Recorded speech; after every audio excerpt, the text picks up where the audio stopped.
অপার রহস্যময়। বিজ্ঞান সেই রহস্যের জট খুলছে প্রতিনিয়ত। আজ যা অনাবিষ্কৃত তা অবিশ্বাস্যও বটে। আমাদের ডর অনুষ্ঠানে যে ঘটনার মুখোমুখি আপনি হতে যাচ্ছেন তার যুক্তিসিদ্ধ উত্তর নেই। আমরা প্রতিদিনের জীবনে ভয় বা রহস্যকে যেভাবে স্থান দিয়েছি সেভাবেই এই অনুষ্ঠান আপনার কাছে জায়গা করে নিচ্ছে। এই অনুষ্ঠানের কোনো ঘটনাই সার্বজনীন নয়। ডর মানে ভয়। শুরু হলো ডরের 14তম পর্ব। এই মুহূর্তে আরজি কিবরিয়া আপনার সঙ্গী এবং সঙ্গে রয়েছে একটি team. On the spot Rehan, Suman এবং সাউন্ডে রয়েছে লোবান। শুরু হয়ে গেল বাংলাদেশের বিভিন্ন অধিভৌতিক জায়গাকে কেন্দ্র করে প্রথম হন্টেড শো ডর। এখন থেকে শুরু করে রাত 2টো পর্যন্ত আপনার সফর সঙ্গী হচ্ছি আমরা। এই জার্নিতে ভয়ের অলিতে গলিতে বিচরণের চেষ্টা। অনুষ্ঠানের শুরুতেই একটি কথা আমরা বারবার বলি, আপনি যা দেখেন তাই আপনার কাছে বিশ্বাসযোগ্য, কিংবা আপনি যা অনুভব করেন তাই আপনার কাছে বিশ্বাসযোগ্য। বিশাল এই পৃথিবীর অনেক কিছুই এখনো অজানা। এমনও তো হতে পারে যা অন্যের জীবনে ঘটেছে, আপনার জীবনে ঘটেনি। ঠিক সেরকম কিছু অধিভৌতিক কাহিনী নিয়ে শুরু হচ্ছে আজকের ডরের 14তম পর্ব। সুমন এবং রেহান এই সপ্তাহ জুড়ে বেশ কিছু শ্রোতাকে নিয়ে গিয়ে রেকর্ড করেছে অনুষ্ঠানটি। চলুন আমরা অনুষ্ঠানের শুরুতেই তাদের জার্নির কিছুটা অংশ শুনে তারপরে মূল অনুষ্ঠানে প্রবেশ করি।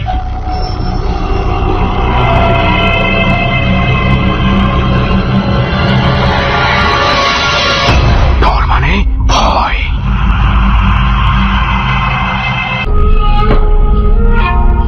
প্রথমে আমরা পুরান ঢাকা পৌঁছাই। সেখানে রাতে খাওয়া দাওয়া করে কেরানীগঞ্জের উদ্দেশ্যে রওনা দেই। খুব অল্প সময়ের মধ্যেই কেরানীগঞ্জে আমাদের কাঙ্ক্ষিত স্পটে আমি এবং সুমন পৌঁছে যাই। এবং যেহেতু আমরা জায়গাটার নাম বা অবস্থান স্পেসিফাই করব না, কারণ আমরা চাই না খুব সহজেই ঢাকার আশেপাশের মানুষ এই জায়গায় পৌঁছে যায়। ওকে, তো বন্ধু জায়গা মতন তো চলে আসলাম। এখন আমার মনে হয় জায়গা মতো বন্ধু চলে আসছি ঠিকই, কিন্তু বন্ধু যেই জায়গার মধ্যে আসছি আমার মনে হয় এখানে বেশিক্ষণ আমি থাকতে পারবো না। খুব দ্রুত আমরা কাজগুলো শেষ করে তাড়াতাড়ি জায়গাটা লিভ করবো। একদম। আমি একটা জিনিস এই কদিনে টের পাইছি, আমরা যে জায়গাগুলোতে যাই ওগুলাতে আমরা যাই নিজের ইচ্ছায়, বাইরে হওয়াটা পুরোপুরি অন্য কিছুর ইচ্ছায় হয়। বেশিক্ষণ থাকবি নাকি কম সময় থাকবি নাকি আদৌ বসতেই পারবি না এখানে 10 মিনিট। আমাদের একটা প্ল্যানিং রাখা উচিত যে তাড়াতাড়ি আমরা জিনিসগুলো শেষ করে। ওইটা তো ওইটা থাকবে। তো আমরা চলে স্টার্ট করে দিই। হ্যাঁ, বন্ধুদেরকে পাইলাম আজকে। সবাই কেমন আছেন? ভালো আছি। এই যে কষ্ট করে জার্নি করে আসছেন, কোনো সমস্যা হয় নাই তো? জি না, সমস্যা হয়নি। ওকে, ফাইন। এটা শুনে অন্তত ভালো লাগলো। আমাদের ক্ষেত্রে আবার মাঝে মাঝে খুব কষ্ট হয়ে যায়, জার্নি পেইনফুল হয়ে যায় আমাদের জন্য ব্যাপারটা। আপনার নামটা একটু? আমার নাম মোহাম্মদ আবু সাইদ। আবু সাইদ। জি। কোথায় থাকেন আপনি? এখন নারায়ণগঞ্জ জেলা পুতুলা থানাতে আছি, শেয়ারচর লালকা গ্রাম। কোথায়? শেয়ারচর লালকা। লালকা। আমার দেশের বাড়ি নেত্রকোনা জেলা শুশুন দুর্গাপুর থানা, গোপালপুর গ্রাম। শুশুন দুর্গাপুর। জি। আমরা যে গিয়েছিলাম বিরিশিরির ওখানে, আমরা তো ঘুরে আসছি ভাই আপনাদের এলাকায়। মানে খুব ভালো এলাকাটা, খুব সুন্দর লাগে। হ্যাঁ, পাহাড়ি এলাকা। পাহাড়ি এলাকা খুব সুন্দর। আমার বাড়ি একটু ভয় ভয় লাগে, সুন্দর। কারেন্ট নেই তো, ওই যে আমার গ্রামে গেলে আরো বেশি ভয় লাগবে। এবং জনবসতি অনেক দূরে দূরে। হ্যাঁ, দূরে গেতে গেতে। এত সুন্দর এলাকায় কি ঘুরছে? সেই এলাকার মধ্যে মাহাদি নামে এক খ্রিস্টান আছে, ওর মা মারা যায়। এটা 89 এর ঘটনা। 1989 এর ঘটনা। ওই সময় মাহাদির মা মারা যায়।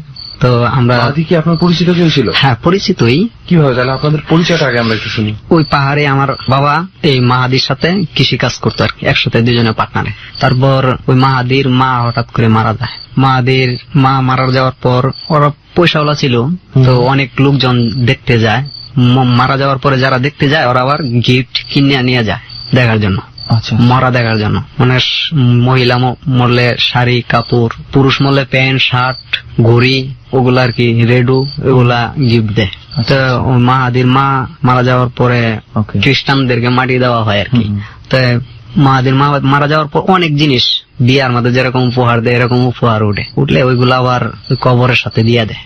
আমি আমার জামাল ভাই, আমার ফুয়াত্তো ভাই থাকে, শহীদ থাকে পাড়াবসী এক ভাই বন্ধু, আবার কামাল ও জামালের ভাই, ওর নাম কামাল। কামালও থাকে। আমরা 4 জন মিলে প্রোগ্রাম করি যে ওই জিনিসটা আজকে রাত্রে যেভাবে হোক উড়াই আনবো। যেদিন মারা গেছে এর পরের দিন মাটি দেওয়া হয়েছে। মাটি দেওয়ার পরে আর কি প্রোগ্রামটা করি, যে জিনিসগুলা দেওয়ার পর আমরা গিয়ে উড়াই জিনিসগুলো হচ্ছে ওই গিফট গুলো যা পাইছে কবরের সাথেই কবরের নিচে দিয়ে হ্যাঁ দিয়েছে। কবরের সাথে। তো এইগুলো আমরা 4 জনে গিয়া উড়াই নিয়ে আসবো। তারপরে 11টার দিকে একসাথে ওই আধা ঘন্টার উপরে লাগে ওই জায়গায় যাইতে। যাওয়ার পরে যে লোকটা পাহারা দিত ওই লোকটা আবার গেছে গা, ওই টাইমে বাসায় গেছে গা। আমরা কোদাল নিয়ে যাই, একটা বেলসা নিয়ে যাই, খুন্তি আছে খুন্তি নিয়ে যাই, পাথর টাথর আছে খুন্তি নিয়ে যাই। তো ওরা নতুন মাটি করছে, বেশি কষ্ট হয়নি মাটিটা সরাই। আমাকে একটু বলেন তো এই কবর আর বাড়িটার দূরত্ব কতটুকু, মানে দূরত্ব প্রায় 300 গজের মতোই গো। কবর থেকে কি বাড়ি দেখা যায় এরকম? বাড়ি দেখা যায়, তবে অনেক জঙ্গল সাইডে। তো ওই জায়গার মধ্যে আমরা গিয়ে ওই খুঁড়ার পরে দেখি বাক্সটা বাইর করে লাই। যখন বাক্সর উপর থেকে মাটিটা সরাই লাইছি, কফিনটা, হ্যাঁ কফিনটা বাইর করি। বার করার পর কি পুরো কফিনটা বের করে ফেলছে? হ্যাঁ পুরো কফিনটাই বার করছি। এমন ভাবে করছিলেন যে কফিন দেখা যেত? আন্দাজ করতে পারতেছি না জিনিসটি কোন মুদ্রা দিয়ে দিচ্ছে। আচ্ছা। কফিনের সাইডে যে কোনো একটা সাইডে দিচ্ছে। যখন কফিনটা বার করি, বার করার সাথে সাথেই টানে 2-3 খাড়ায় থাকে। আর 2 জনে দেখে কফিনটা একলা করে উল্টে গেছে।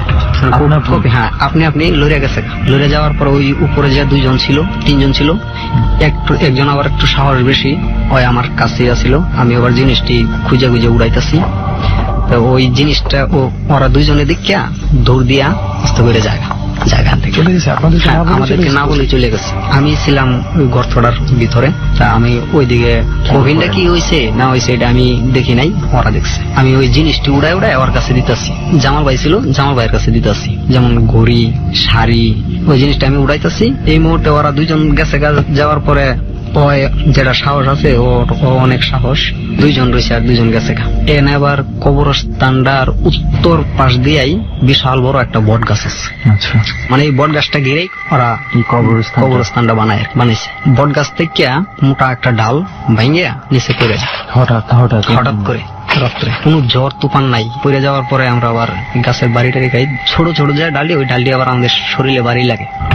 আর বড় ডালটাই সাইডে পড়লে আমরা 2 জন সব জিনিস ফালাইতে ভয়ে এক দূরে পিছ দিকে আর কেউই চাই না। কেডা কোন দিকে দূরে গেছি হ্যাঁ কইতে পারবো না, আমি হ্যাঁ সাথে আছি কিনা আমি কইতে পারবো না যে আমার সাথে কি হ্যাঁ আছে। কবর ওইভাবেই খোলা? হ্যাঁ কবর এইভাবে ফাঁকা ফালাইতে এরে দূরে আয় পড়ছি। এটা তো স্বাভাবিক কোনো কিছু না, জ্বর তুফানেও ফালাই নাই। এটা যে কোনো কিছু অস্বাভাবিক কিছু কোনো কিছুই ফালাইছে। আয়সা করার পর অসুস্থ হয়ে যাই, জ্বর আসে। ওই দিনকাই রাত্রি জ্বর আসে। তো সকালবেলা আমাকে ওই কবিরাজ মহিলার কাছে নিয়ে যায়। সুন্দরীর মা কই এটা হ্যাঁ সবাই ওর কাছে নিয়ে যায়। বলে যে তোমার ছেলেকে খুব খারাপ একটা জিনিসে আসর করছে, যদি তোমার ছেলেকে ভালো করতে চাও আমি 3টা ফু দিয়ে দিব। ওই 3টা ফুতে 3 কেজি চাল দিতে দিব। আমরা একটু অভাবী ছিলাম, 3 কেজি চাল দিয়ে দিলে অনেক কষ্ট হইতো আমার বাবা মার। তারপরেও ওই পেটিরে খুয়া পাইয়া 2 কেজি চাইলে রাজি করায়। তারপরে মহিলাটা আমাকে ছোট একটা তাবিজ দেয়, এই তাবিজটা নিয়ে যাও, সুবাই পানি খাওয়াই দিও। আর কি বলে ওই মহিলাটা আবার 7টা জিন পালতো। ওই জিনেরাই বলে দেয় ওরে কি ওষুধ কাকে দিতে হবে। তো এখান থেকে আমি ভালো হয়ে যাই। এরপরে আর এই যে আপনারা কবরটা খোলা রেখে চলে আসলেন, ওটা নিয়ে কোনো কিছু হয়নি? জি না, সকালবেলা আবার আমি গেছিলাম। সকালবেলা 10টার দিকে আমি ওখানে যাই, গিয়ে ডাল ভাঙ্গা গাছের থেকে যে ডালটা ভাঙছে ওই ডালটা ভাঙ্গা ডালটা ভাঙ্গা পড়ে রয়েছে। 2-3 জন খ্রিস্টান মহিলাই গিয়ে ডালটারে ছাড়াইয়া লাকড়ি বানাইতেছে।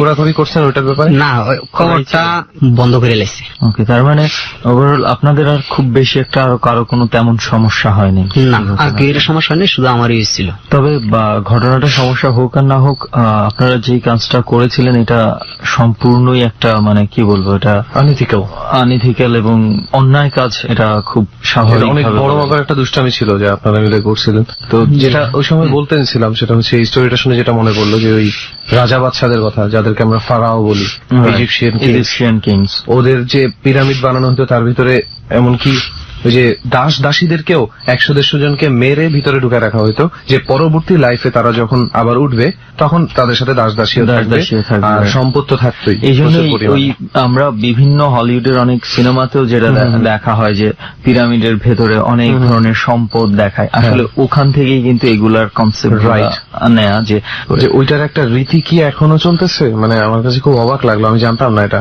হয়তো আমি নিজেও জানতাম না। আমাদের একটু এই বিষয়টা নিয়ে রেহান ঘাটাঘাটি করতে ঘাটাঘাটি হবে যে করা আসলে আদৌ এই ধরনের ঘটনাটা ঘটছে কিনা। তো আমরা নেক্সট টাইম কোনো একটা সময় অবশ্যই এই বিষয়টা নিয়ে কোনো একজন ফাদারের সঙ্গে আমরা অবশ্যই একটু আলোচনা করতে চাই। এরপরে কি আর কোনো ধরনের কোনো কিছু কি ঘটেছে আপনার লাইফে? জি হ্যাঁ, আরো অনেকগুলো ঘটনাই আমার সাথে ঘটছে। যেমন তৃতীয়তে যে ঘটনাটা ঘটে, এখানে আবার পাশে শ্মশানও আছে। ওই যে ঘটনাটা কবরস্থানটার পাশাপাশি কি? হ্যাঁ, পাশাপাশি শ্মশানঘাট। শ্মশানঘাটটা আমাদের শুধু হাজং খবর দিত, পুরাইতো আর কি। পড়াইতো।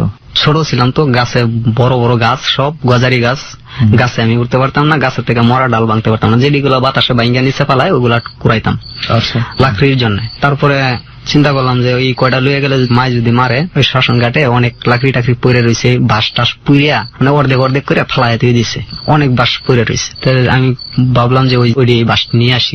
বাঁশ মানে খাড়ের লাকড়িও পাইছি, টুকরা টুকরা আর কি, ছোট ছোট। এগুলা কি অলরেডি অর্ধেক পোড়া? অর্ধেক পোড়া। তার মানে এখানে কাউকে এই লাকড়িগুলা দিয়ে হ্যাঁ পোড়ানো পুড়ছে। হয়েছে? হ্যাঁ জি জি, বান দিয়া বাসায় নিয়ে আসি। ওনে আমার কোনো কিচ্ছু হয় নাই।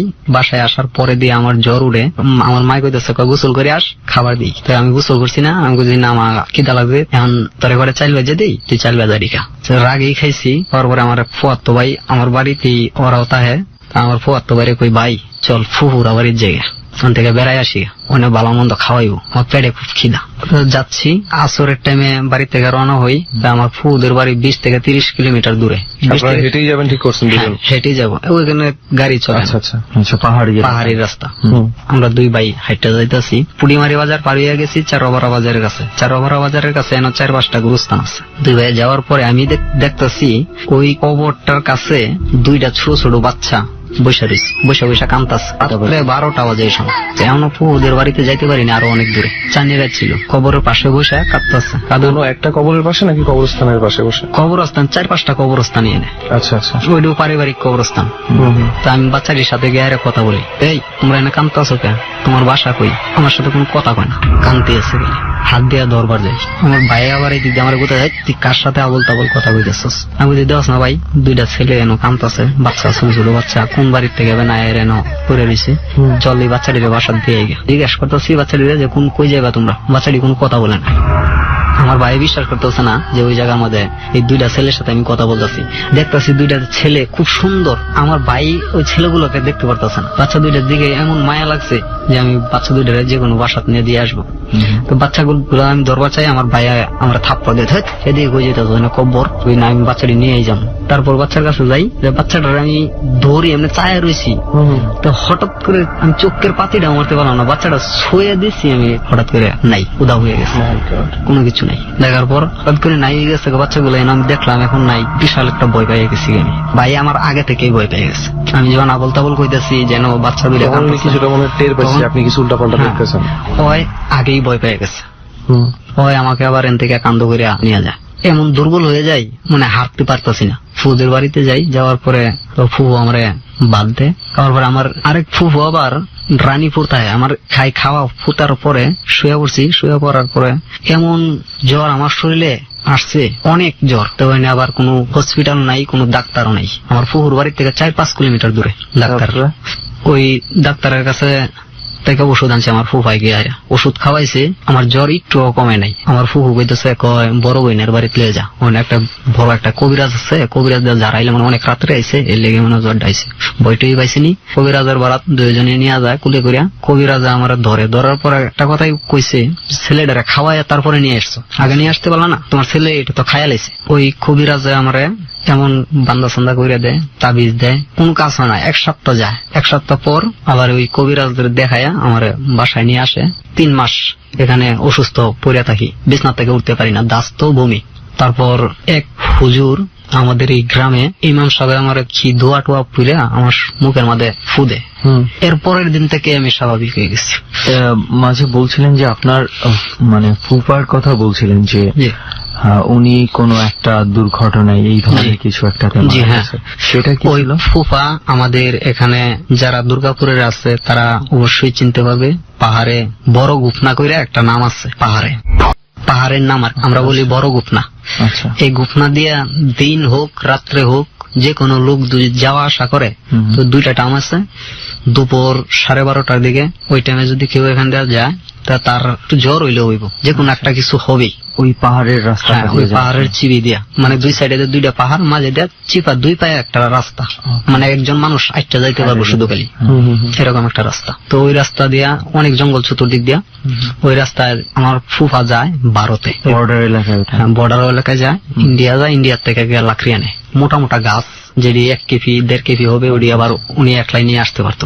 ইন্ডিয়া থেকে গিয়ে গাছ কাটিয়া এই রাস্তাতে নিয়ে আসতো চোরাই পথে। হ্যাঁ, চোরাই পথ। দুপুর দিকে যায়, দুপুর 12টার দিকে যায় লাকড়ি আনতে।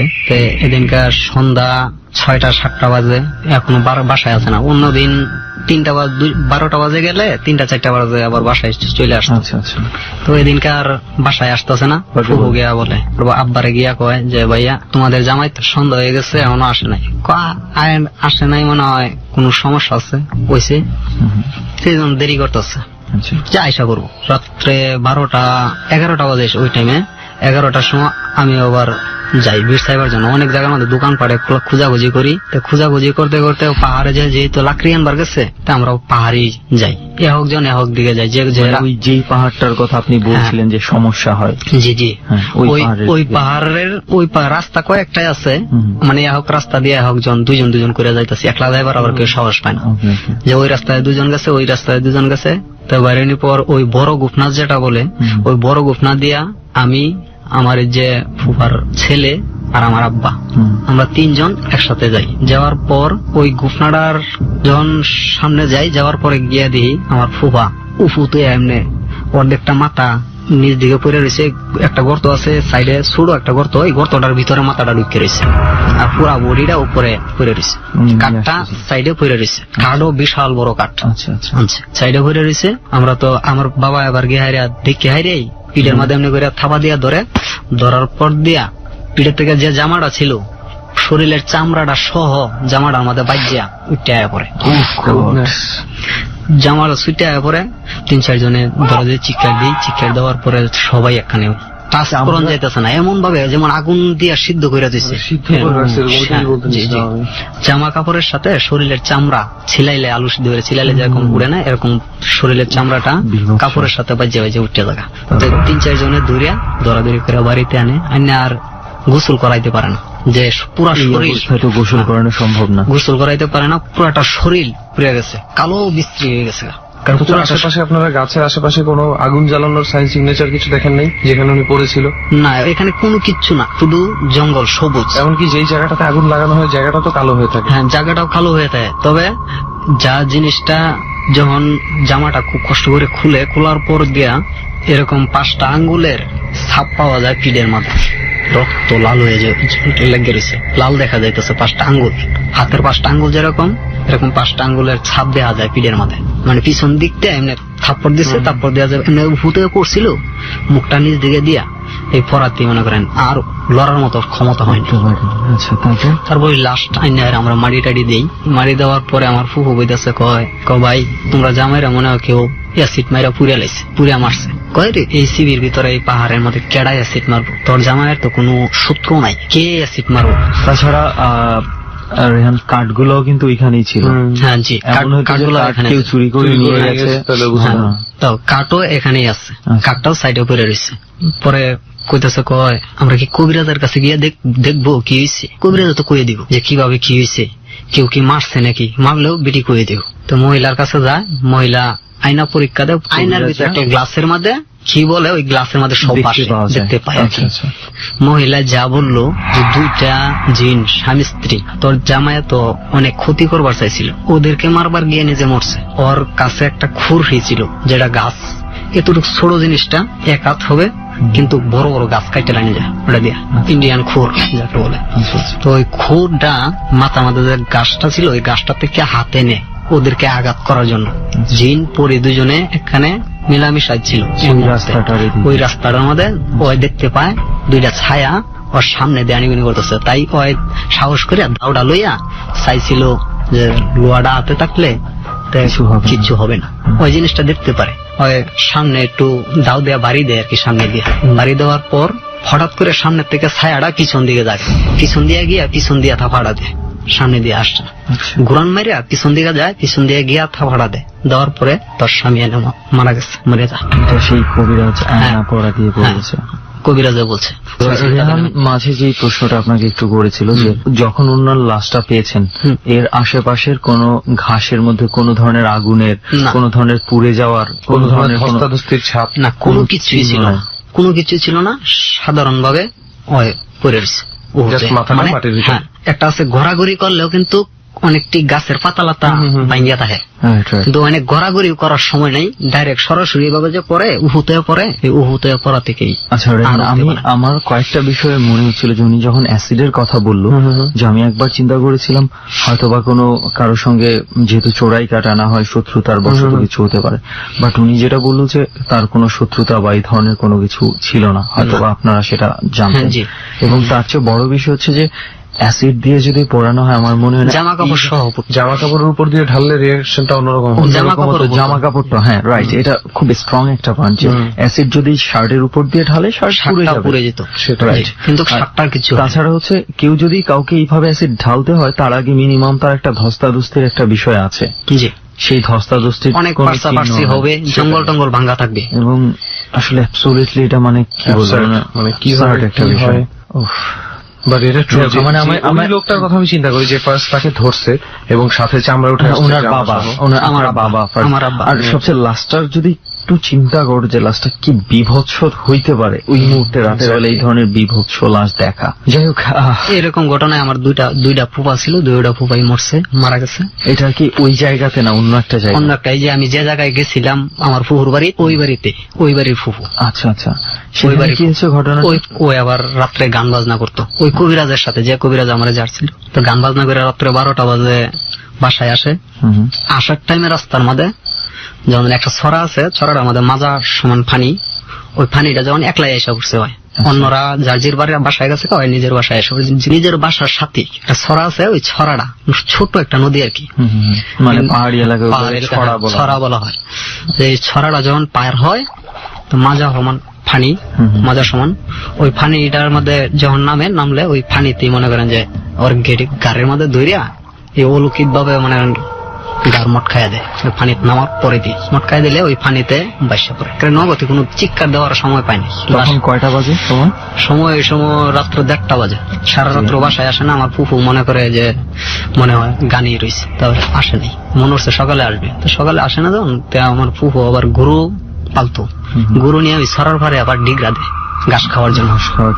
যে ওই সরার পারে গরু নিয়ে যায়, নিয়ে গিয়ে দেখে আমার ফুফা পড়ে রয়েছে, সাইডে দাবাই জেরেছে, জঙ্গলের সাইডে, ছড়ার সাইডে দিয়ে আবার জঙ্গল আছে, ছোট ছোট ঝুপড়া আছে, ওই সাইডে দিয়ে পানির মধ্যে বসে রয়েছে আমার ফুফা। পরে লাশের মধ্যে কোনো ধরনের কোনো চিহ্ন বা কোনো কিছু, কোনো গার মটকানো ছিল শুধু খালি, তোলার পর দেখেছেন যে গাড়টা ছিল পিছন দিয়ে ঘুরে রয়েছে, মানে আমার যেমন সামনে দিয়া ওই পুরো মুখ সহ পেছন দিকে চলে মুখের চেহারাটা, যে চেহারাটা থাকে পিছন দিকে, পেছন দিকে, বডিটার সামনে দিকে থাকে। এটা আপনি দেখেছিলেন?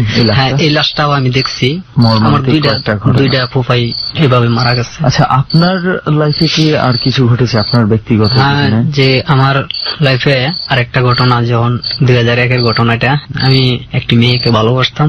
আচ্ছা, প্রায় 6 মাস মেয়েটির সাথে আমার কথাবার্তা হয়। মেয়েটি আমার আরো আগে থেকে পছন্দ করতো। তো মেয়েটি আমাকে বলে একদিন যে তোমার সাথে ঠিক মতন কথা বলার সময় পাই না, আজকে রাত্রে 12টা বাজে তুমি পুকুর পাড়ে ওই শিমুল গাছটার তলে আইসো, তোমার সাথে অনেক কথা আছে। রাত্রে 12টা বাজে আমি ওই জায়গায় যাই।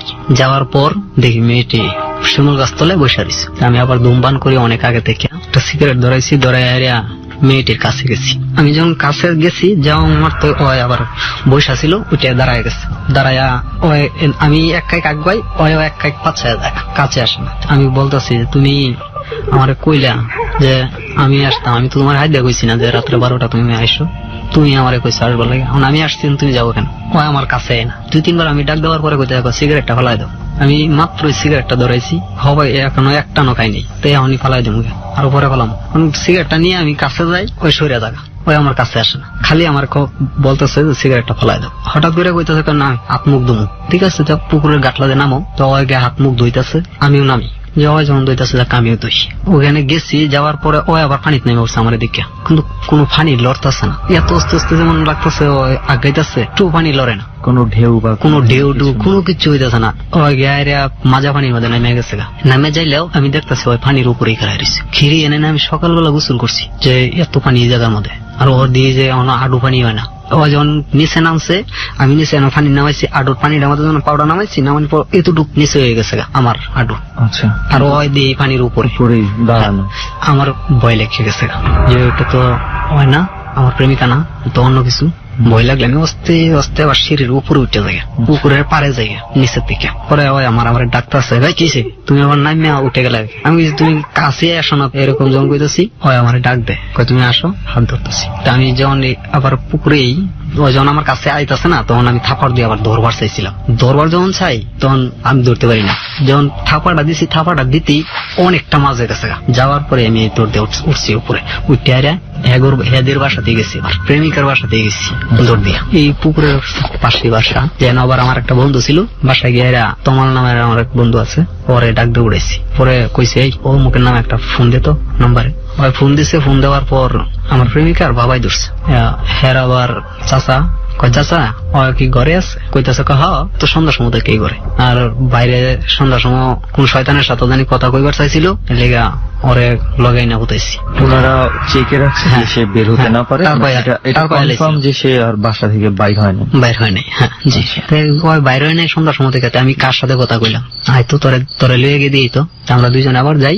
গেলে কি অনেকে আর কিছু তা, হ্যাঁ কিচ্ছু না, কিচ্ছু গিয়া পাইনি। তারপর এন থেকে আবার আমি বাসায় চলে যাই। এরপরে আর কোন ধরনের কোনো না, এই ধরনের এর সাথে আর কোনো ঘটনা ঘটে না। ওই রাতে আপনার কোনো প্রবলেমও হয় না? ওই রাত্রে আমার কোনো প্রবলেম হয় না। যাই হোক, মানে এটা যেটা মনে হচ্ছে যে আপনার খুব হয়তোবা কোনো বড় ধরনের কিছু একটা হইলেও হইতে পারতো। হ্যাঁ জি, জানি না আপনার হাতের সেই আগুন কোনো না কোনো ভাবে আপনাকে চেক করেছে চেক করেছে জি। আমরা এটা জানি না এটা কতটুকু আসলে এটা আদৌ কতটুকু সত্য বা কি, তবে আগুনটা আমার খুবই বিশ্বাস, আগুনটাই আমার কাছে হয়তোবা আপনাকে বাঁচিয়েছে। এরপরে কি আর কোনো ধরনের কোনো কিছু ঘটেছে আপনার সঙ্গে? পরবর্তীতে যে ঘটনাটি ঘটে সেটি নারায়ণগঞ্জ।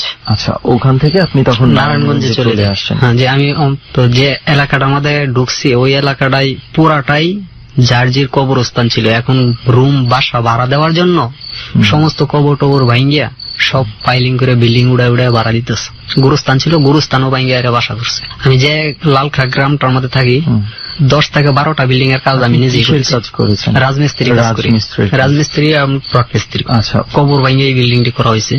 ফুয়াত্তো ভাই আছে, যে ফুয়াত্তো ভাই আমার শুরু থেকে বাসায় আনছে, সবসময় বেশিরভাগ ওই আমার সাথে থাকে, আমার বন্ধুর মতো। ওই আমার সাথে ছিল, ওই আমার কইতাছে সাইড চল আজকে জালকুড়ি বন্ধে থেকে মাছ ধরে নিয়ে আসি। বিল আছে জালকুড়ি করে গ্রামের ভিতরে, হ্যাঁ গ্রামের ভিতরে, পুতুল্লা স্টেডিয়ামের উত্তর পাশে। আচ্ছা আচ্ছা আচ্ছা আচ্ছা।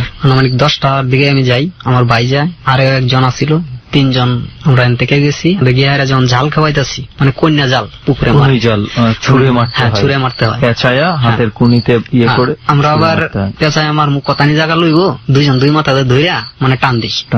এই মাথা থেকে এই মাথা পর্যন্ত পুরাটা পুকুরে ছায়া দিব। চতুর্দিক দিয়ে মাছ ধরতেছে। একটা জায়গার মধ্যে কেউ জাল খেয়েও দেয় না, কেউ মাছ ধরতে যায় না। কেন? এই মাঝে যে জায়গাটা, এই জায়গাটা আমাদের 4টা বাঁশগাড়া আছে, 4 জায়গা।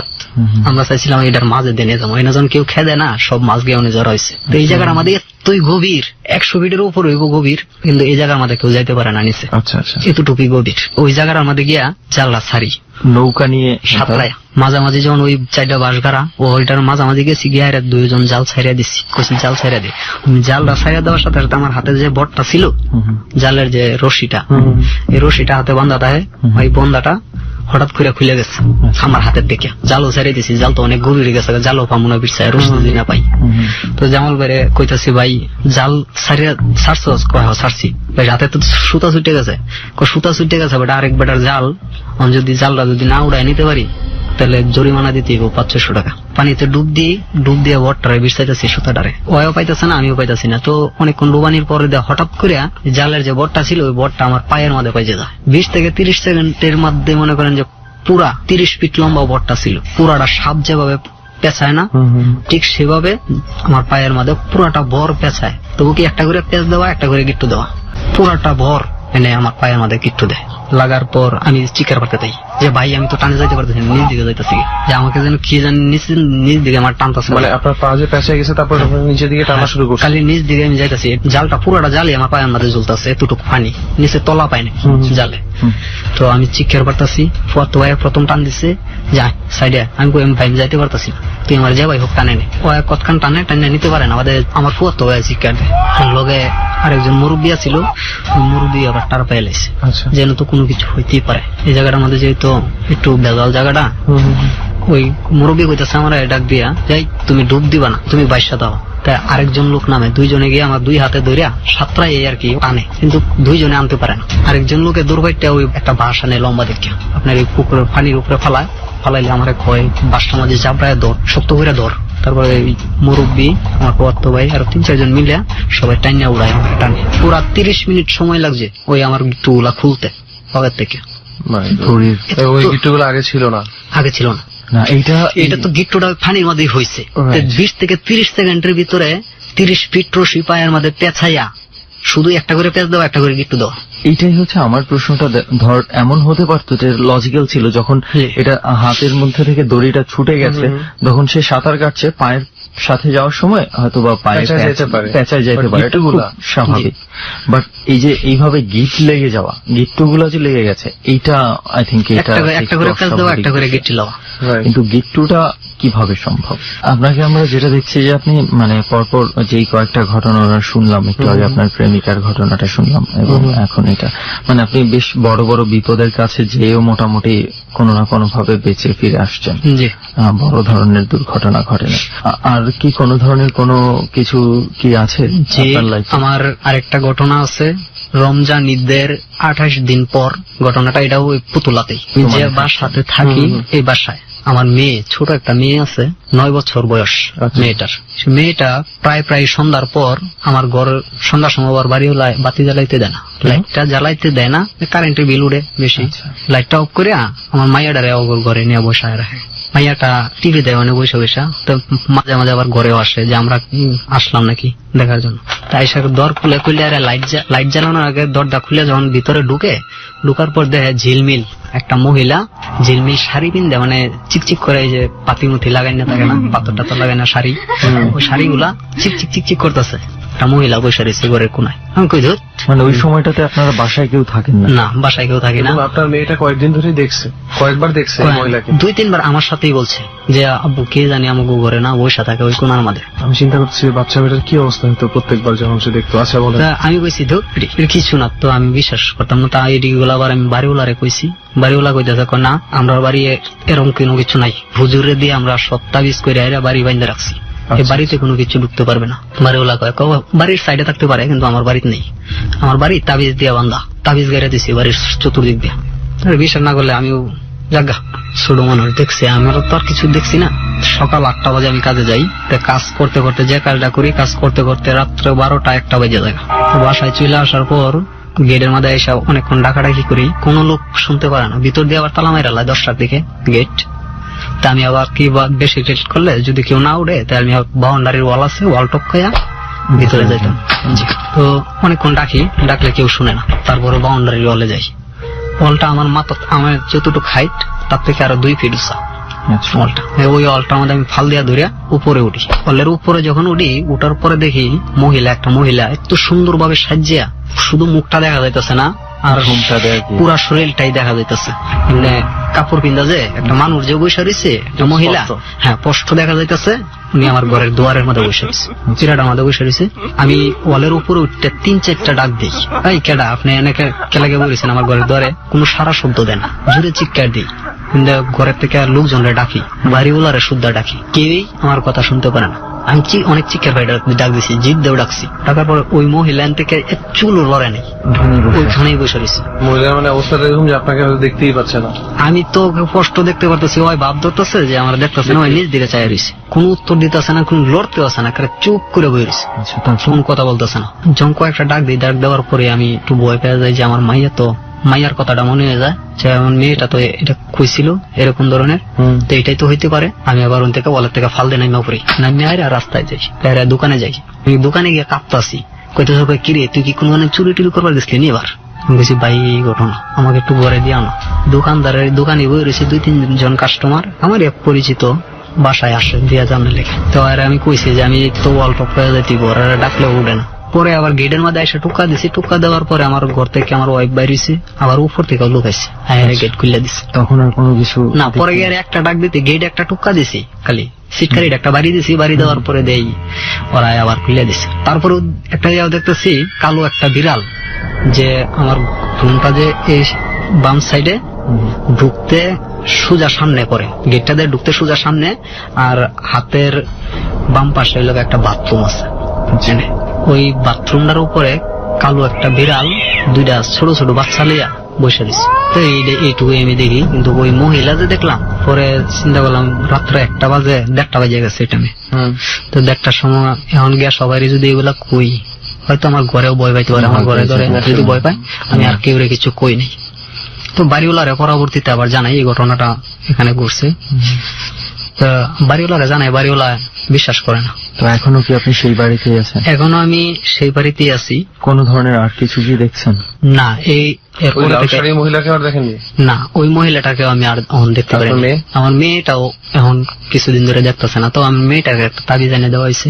যাই হোক, আমার লাস্টে যেটা মনে হলো যে এখনো পর্যন্ত আপনি আর ওখানে কোন ধরনের কোনো প্রবলেম ফেস করেন নাই বা কোন ধরনের কিছু দেখছেন না? না, জি না। তবে এইখানেই পাশের বাড়িতে আবার আর একটা ঘটনা ঘটে, ওইটা আমি শুনছি এবং কি এখনো প্রমাণ আছে। একটা মহিলা পাগল হয়ে গেছে, এখন পর্যন্ত পাগল। কেন, কি হয়েছে? আর একটা পুরুষ আছে পাগলা করতে। কি হয়েছিল তাদের? ওই জায়গার মধ্যে ওদের পশ্চিম পাশে ওরা বাথরুম করে করতো, ছোট একটা জঙ্গল ছিল, গ্রামের মতোই। যে ওই জায়গার মধ্যে গিয়া ওই মহিলাটা রাত্রে 12টা 12:30টার দিকে বলে ঘুমের থেকে উঠে আইরা ওই জায়গাটা আমাদের রাস্তাটা আমাদের বাথরুম করে যখন ঘরে আসে, আসলে ওই বাথরুম করবার যাওয়ানোর সময় যে জায়গাটা বাথরুম করে ওই জায়গাটা আমাদের ওই একটা ভদ জিন, সেই জিনটা এই জায়গাটা দিয়া যাওয়া আসা করে। পড়ার পরেই ওর উপরে ওই জিনটা আছর করে।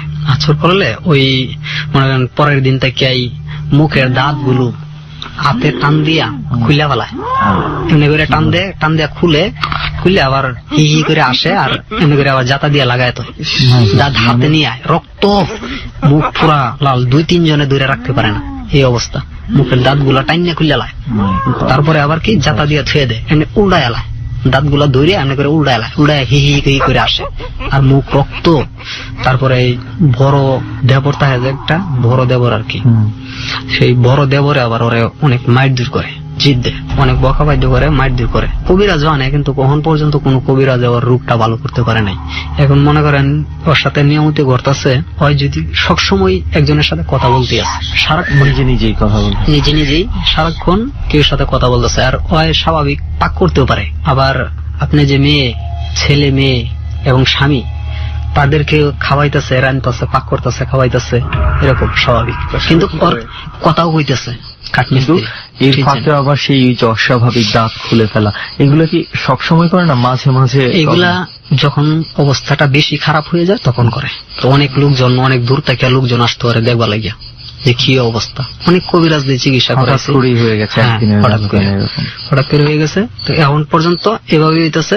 কিন্তু একটা দোকান থেকে যদি একটা চকলেটও কিনে, অর্ধেকটা চকলেট বাহিরে এখানে ঘরের তীরার কাছেই রাখিয়া আর অর্ধেকটা নিয়ে ঘরে যায়। যদি বাজার সদাই করে আনে, অর্ধেক বাইরে রাখে আর অর্ধেক ভিতরে নিয়ে যায়।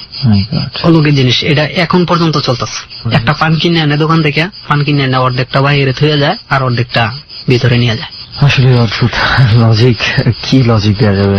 লজিক দেওয়ার মতো কিছুই নাই।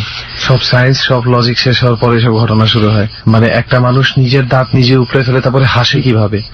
তো সাইদ ভাই, আপনার মোটামুটি এই ছিল আপনার? আমার আরেকটা ঘটনা, এই বাড়িতেই যে পাগলটা হয়, এই বাড়িতে আমার সাথে যে ঘটনাটা ঘটে, আমি ওর বাড়িতেই আবার মিস্ত্রি কাজে যাই। সেটাতেও আমি চিন্তা করছিলাম যে রাত্রে দিনে কাজটা চালু করে শেষ করে দেবো, কিছু টাকা আমার ইনকাম হবে। তো ওই কাজটা রাত্রে করি, বিল্ডিং এর ফ্লোর করতেছি। এই বিল্ডিংটার পাশে একটা কুরই গাছ আছে, একবারে ঘেসে আই কুরই গাছটা এক জানালার সাইডে পড়ছে আর কি, পশ্চিম সাইডে দেয়া, রুমের পশ্চিম সাইডে জানালা আছে, ওই জানালার কাছেই একটা কুরই গাছ আছে কোনার মাঝে বিল্ডিং এর।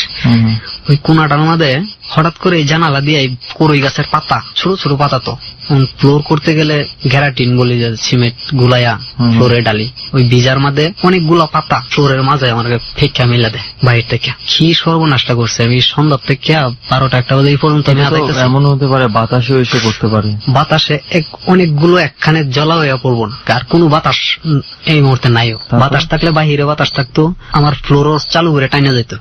বাতাস নাই, আমি যদি কারেন্ট থাকতো আমি ফ্যান চালাই ফ্লোর আরো বাতাস দিতাম ফ্লোরে। এরকম হইতেছে। এটি আবার আস্তে আস্তে করে ব্যাগটি আমি উড়াই অনেক চিল্লাচিল্লি করি, রাগারাগি করি, পাতাগুলা সবগুলা দলা করে এখানে বাইরে নেয়া ফালাই হারিয়া বাড়িওয়ালার এটা কেউ উড়াই যে এই ঘটনা করতেছে। বাসাত কেউই নেই, সব ঘুমাইয়া পড়ছে। জানালার সাথে ওই বাড়িওয়ালাও যায়, গায়ে দেয় জানালা আমাদের একটা বিড়াল বয়ে রয়েছে। বাড়িওয়ালা দেখে বিড়ালটা, বাড়িওয়ালাও দেখছি আমিও দেখছি। এবার কোনো মানুষ পাই না, যা আরেকবার কাজ করতে দেয়। যখন কাজ করতেছি হঠাৎ করে এই জানালা দিয়ে এমন এক বাতাস আসে যেমন আমার কাপড় চোপড় খুলে যাইতেছে, এরকম অবস্থা। জামার শার্টের বুতাম টুতাম যেমন ছিঁড়ে যাইতেছে, এরকম বাতাস। মানে ফ্যান ছাইরে ফ্যানের সামনে গিয়া দাঁড়াইলে যে অবস্থা হয়, ওই ঠিক একই অবস্থা এরকম হইতেছে। এই মুহূর্তেই ওই গাছটার মাঝে দেখি চিকন একটা মহিলা, মনে করেন একবারে চিকন মানুষের মতো দেখা যাইতেছে। তো মায়া লোকে কাপড় পিন্দানো, সাদা কাপড় পিন্দানো ছিল। তো মাথার মধ্যে অন্যরকম একটা কাপড় ছিল, দুই রকম ছিল। শরীরের কাপড়টাই ছিল একরকম, মাথার কাপড়টাই ছিল আরেক রকম। তো ওই কুড়ুই গাছটার মধ্যে ডেলান দিয়ে এনে খাড়াই রয়েছে। আমি এটা দেখিয়া মানে জানালা দিয়ে আমার নজরটা যায়, যাওয়ার পরে এই জিনিসটা আমি বাতাসের মধ্যে খাড়াইতেছি, এর তো বাতাসের মধ্যে খাড়াইয়ের এই জিনিসটা দেখার পরে আমি চিৎকার মারি। চিৎকার দিলে আমি ফ্লোরের মধ্যে পড়ে যাই। পড়ে যাওয়ার পরে আর আমি কিছু কইতে পারবো না। আমি যখন যা চেঞ্জ পিরাই তখন আমি দেই আমার নিজের ঘরে রুমে আমি শুয়ে রয়েছি। ফ্লোরটা আবার পরের দিন আমার করতে হয়, ফ্লোরটা নষ্ট হয়ে যায়। আমি অনেকগুলো ঘটনা সাইড ভাইয়ের কাছ থেকে জানলাম, এক এক ছোট ছোট করে হলেও মোটামুটি আপনার লাইফে এই ধরনের এক্সপিরিয়েন্স আমার মনে হচ্ছে যে পুরো ভান্ডারই আমি বলতে পারি। রাইট। এরকম জায়গায় বসে এরকম ঘটনাগুলো ছোট ছোট হলেও আমাদের মোটামুটি কিছু কিছু ঘটনা বেশ interesting, illogical to be honest, কারণ এইসব ব্যাপারে আসলে লজিক থাকে না বলেই হচ্ছে এগুলো মনে হয় আমরা। তারপর ওনার একটা টেন্ডেন্সি ভালো যে উনি প্রত্যেকটা জিনিসই কিন্তু একটু ঘাটায় দেখছে। হ্যাঁ, লজিক একটা খোঁজার চেষ্টা করে। কোথা থেকে আসলো, দেখছে যে একটা বিড়াল আছে বা এই জিনিসটা কেন হচ্ছে, আমি যে দেখি এটা কি জন্য, that is a good thing. এটা আমাদের করা উচিত। বা ওনার অ্যাসিডের যে ঘটনাটা বললো, শার্টটা কেন মানে শার্টটা তো পুড়ে যাওয়ার কথা ছিল, কিছু জিনিস আপনি অবজার্ভ করেছেন নিজে থেকে। তো যেটা হলো যে সাইদ ভাইয়ের গল্প তো শুনলাম, মারাত্মক কিছু ব্যাপার ছিল যেটা আমি বলতে চাই সবাইকেই। ইনফ্যাক্ট সেটা হচ্ছে যে কিছু কিছু সিচুয়েশন আছে যেখানে আমরা হয়তোবা ভিন্নভাবে অনেক রকম লজিক খুঁজে পাবো যে আসলে এটা ওটা হয়েছিল, আসলে সেটা হয়েছিল। সাইকোলজিক্যাল কিছু এক্সপ্লেনেশন এখানে থাকবে, বাট যার সাথে ঘটে তার তো ওই অবস্থায় কিন্তু সাইকোলজিক্যাল ডেফিনেশন নিজেকে নিজে দেওয়া সম্ভব না। সেটাই, এটা হচ্ছে যে মানে আমার সঙ্গে না ঘোরাটা পর্যন্ত আমি কিন্তু সব সময় একটা লজিক খুঁজতে চাইবই। আর কখনো যখন এই লজিকটা খুঁজে পাবো না, তখন এই বিষয়টা আমার কাছে বেশ ভয়ের বলে মনে হয়। এই ক্ষেত্রে একটা গল্প আমি সবাইকে বলতে চাই, এটা আমি অনেক ছোটবেলায় শুনেছি যে 7-8 জন বন্ধু মিলে বাজি ধরে, তাদের মধ্যে 2-3 জন ছিল হিন্দু ফ্রেন্ডস। তো তারা বলে যে রাত্রে নাকি শ্মশান ঘাটে কি নাকি হয়, এই ধরনের একটা ব্যাপার নিয়ে তাদের মধ্যে একটা ঝগড়াঝাটি হয়। তো একজন খুব ভীতু থাকে, তো তাকে চ্যালেঞ্জ দেওয়া হয় যে তুই পারলে এক রাত শ্মশান ঘাটে থেকে দেখা। পরবর্তীতে সে যখন থাকতে যায়, তো থাকতে যাওয়ার পরে সে প্রচন্ড ভয় পাচ্ছে, মানসিকভাবেই সে ভীত। ঠিক আছে, আগে থেকেই সে ভীতু বলেই তাকে এই ধরনের চ্যালেঞ্জ দেওয়া হয়েছে। তো এক পর্যায়ে রাত্রে যখন 2টা-2:30 বাজে, তার পক্ষে আর সম্ভব হচ্ছিল না থাকা। বিভিন্ন রকম শব্দ যা হয় ইউজুয়ালি রাতে, প্রাকৃতিক যে শব্দগুলো হয় ওগুলোই কিন্তু ভয়ঙ্কর মনে হয়। সে হচ্ছে হঠাৎ করে উঠে দৌড় দিয়ে চলে আসা শুরু করে। বসেছিল, তো এমন সময় পিছন থেকে তার ধুতি টান দিয়ে ধরে কেউ, এবং সে ইনস্ট্যান্ট ওইখানেই হার্ট অ্যাটাক করে মৃত্যুবরণ করে। মজার ব্যাপার হচ্ছে পরের দিন ফ্রেন্ডরা যখন আনতে যায় তাকে, তখন দেখা যায় যে শ্মশানের অনেক লাকড়ির মধ্যে কোনো একটার সাথে তার ধুতি বেজে গেছে। ঠিক আছে, এবং সে কিন্তু ভয়ে মৃত্যুবরণ করেছে। আসলে ওই যে একটা কথা বলে না, কি জানি মানে cowards die many times before their death, right, সেটাই। তো এটা মানে প্রচলিত একটা ঘটনা। আর মানসিক ভয়ের কথা বলি না, এখানে ছোট্ট করে আমার একটা ঘটনা বলি যে আমাদের এলাকায় মানে নদীর ধারে হচ্ছে আমাদের বাড়ি, গ্রামের বাড়ি। তো বর্ষাকালে সেখানে অনেক একদম ঘরের কাছ পর্যন্ত পানি চলে আসে। তো সেখানে জেলেরা আছে, জেলেরা বড় বড় কচুরি পানার মানে ঝাঁক তৈরি করে রাখে প্রাকৃতিক ভাবে, যেন মাছগুলো এখানেই থাকে, ছায়া পায়, খাবার দেয়। তো সেখানে হতো কি, এত জঙ্গলের ভেতরে আমাদের এখানে একজন জেলে ছিল, সে চিংড়ি মাছ ধরতো। কিভাবে ধরতো, এই চিংড়ি মাছের বিভিন্ন চাই আছে, আচ্ছা, বিভিন্ন আকারের চাই আছে, বিভিন্ন ডিজাইনের চাই আছে। তো এগুলো সে ওই জঙ্গলের ভেতরে পানির নিচে রেখে আসতো। দিনের বেলা নৌকা নিয়ে গেল, তো সেই পানির মধ্যে নামতো, যেই পানিতে আমরা পাড় থেকে দেখতাম, মানে ওখানে মানে প্রশ্নই ওঠে না, মানে পুরাটা জঙ্গল, এখানে মাঝে মাঝে সাপ টাপ দেখা যায়। তো সেখানে সে যাইতো এবং সেখানে নেমে ওই পানির নিচে একটা নির্দিষ্ট জায়গায়, তার যে জায়গাটাতে মনে হয় মাছ থাকতে পারে, ওই জায়গায় চাইগুলোর ভেতরে বিভিন্ন খাবার দিয়ে এগুলো রেখে আসতো। আচ্ছা আচ্ছা। তো পরের দিন যে এসে ওগুলো আবার তুলে নিয়ে আসতো। এবং তার সবচেয়ে অদ্ভুত বিষয় ছিল, ডুব দিয়ে এত দীর্ঘ সময় থাকতে পারতো, তুই আমি বা আমরা 8-10 জন স্বাভাবিক মানুষ এভাবে থাকতে পারতাম না। এটা পারে না। নির্ঘাত। মানে কিছু মানুষ আমি দেখছি অদ্ভুত, মানে ও দেখা গেছে যে ডুব দিয়ে 4 মিনিট, 5 মিনিট, 6 মিনিট হয়ে গেছে, মানে খোঁজ নেই। তারপরে আবার ঠিকই চাই নিয়ে উঠছে এবং মাছ ইয়ে করছে। হঠাৎ করে সে মানে আস্তে আস্তে একটা সময় অসুস্থ হয়ে মারা গেছে। ঘটনাটা এমন হয়ে গেছে, যখন আমরা ওই আশেপাশের এরিয়াগুলোতে গোসল করার জন্য নামছি বা পাড়ার অন্যান্য মানুষজন গোসল করার জন্য নামছে, এর মধ্যে একটা রুমার উঠে গেল যে ডুব দিয়ে সেই লোকটাকে দেখতে পাচ্ছে পানির নিচে। মাই গড, ডিড ইউ? আমি যদিও দেখিনি, আমি ফিল করছিস কখনো? আমি কখনো ফিলও করিনি, কারণ হচ্ছে আমি তো ঢাকায় আমার থাকা হচ্ছে ম্যাক্সিমাম।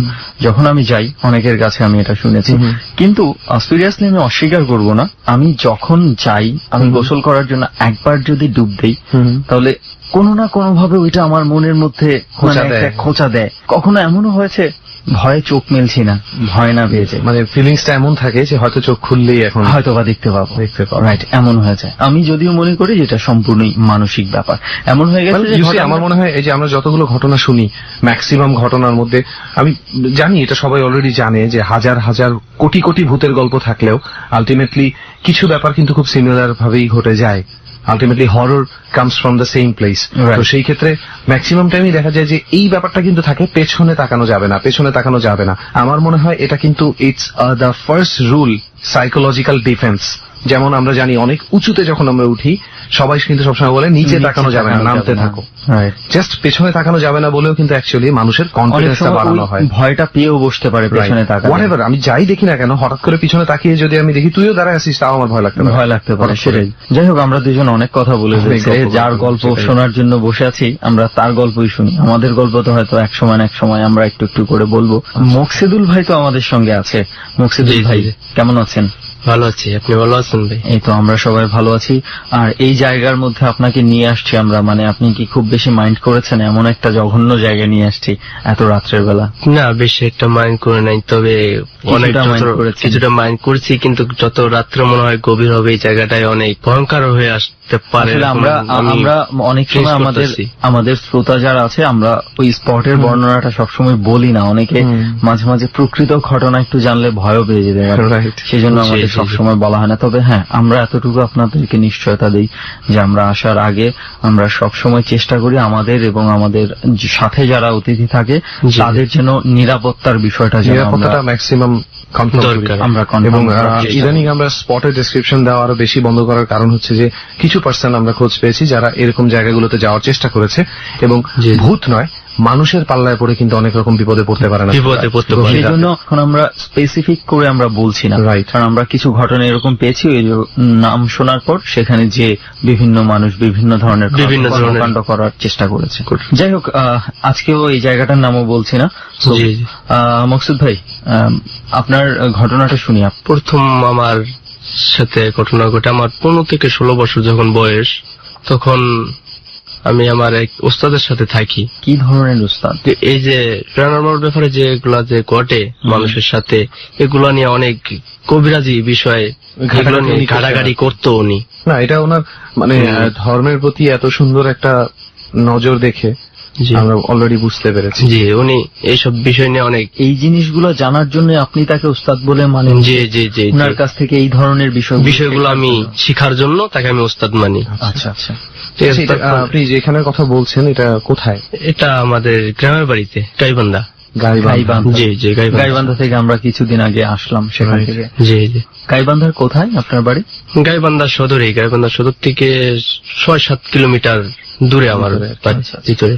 ওকে, তারপর কি হলো? তারপর ওই যে ওস্তাদের সাথে অনেকদিন ছিলাম, ওনার কাছে থেকে অনেক ছোটখাটো অনেক কিছু আমি শিখেছি। শেখার পরে ওনার কাছে একটা বড় ধরনের একটা জিনিস আমি শিখতে চাইলাম। ঠিক আছে, উনি আমাকে বলল, আচ্ছা তোকে এটা শিখাবো, কিন্তু তোর কাজও করবি এবং তুই শিখেও যাবি। তখন আমি ওনাকে বললাম যে কি কাজটা করতে হবে, এখন কোনটা শিখাবেন আপনি? আচ্ছা মুকসাদুল ভাই, আমার তো একটু জানতে ইচ্ছা করছে যে আপনি আসলে কি শিখতে চেয়েছিলেন আপনার ওই ওস্তাদের কাছে? তা আমার ওস্তাদের কাছে আমি কিছু বাজে কিছু বিষয় আমি তার কাছে জানতে চাইছিলাম, শিখতে চাইছিলাম। বাজে? কেন আমার কিছু খারাপ উদ্দেশ্য ছিল। একটা মানুষকে কিভাবে বশ করে রাখা যায় নিজের কাছে, নিজের আয়ত্তে নিয়ে আসা? নিজের আয়ত্তে নিয়ে আসতে হয়। বুঝতে পেরেছি, এইভাবে? তৌফিক কালামের একটা অংশ। অনেক ধরনের নাম আছে। ওই স্পেসিফিকেশনে না যেয়ে আপনি বলেন। যে তার কাছ থেকে আমি ওইটা শিখতে চাই, তখন আমাকে সে বলে, আচ্ছা তুমি যদি শেখো তাহলে আমাকে একটা কাজ করে দিতে হবে। কি কাজ? কয় তোমাকে শ্মশানে যাইতে হইব। আমি বললাম কোন টাইমে যাইতে হইব? কয় মাগরিবের আজান যখন দিব এই টাইমে তুমি তখন বাড়ি থেকে রওনা দিবি। তখন আমাকে বলে যে শ্মশান থেকে মাটি আনতে হবে। আমি বললাম যে কোন টাইমে? তখন সে বললো যে তোমাকে মাগরিব আজানের পরেই যেতে হবে। আমি ঠিক ওইভাবেই মনে করেন যে ওনার কথা মতো, কিন্তু ইতিমধ্যে উনি আমাকে শরীরটা অনেক বন্ধ করে দেয়। ঠিক আছে, যে বন্ধ করে রাখে যে শরীর, উনি আমাকে শরীরটা বন্ধ করে দেয়, একটা তাবিজ দেয় আমার কাছে। আমি তাবিজটা নিয়ে সেকে শ্মশানের কাছে যাই। ওর শুনছেন আপনি? ডরের রেসিপিটা নিশ্চয়ই মনে আছে। আরো একবার মনে করিয়ে দিচ্ছি, রাত যত গভীর হবে রেসিপিটার সাথে যদি আপনি থাকতে পারেন, ডর কিন্তু বেশ জমবে। একলা ঘর, পুরোপুরি অন্ধকার, এবং সেই ঘরটাতে কিংবা একটা নির্জন জায়গাতে শুধুই আপনি। এরপর ঘরের জানালাটা হালকা করে খোলা রাখুন। রেডিওতে আপনি একেবারে পরিষ্কার শব্দে ডর শুনতে পাচ্ছেন এরকম একটি জায়গা নিশ্চিত করুন। এরপর শুনতে থাকুন ডর।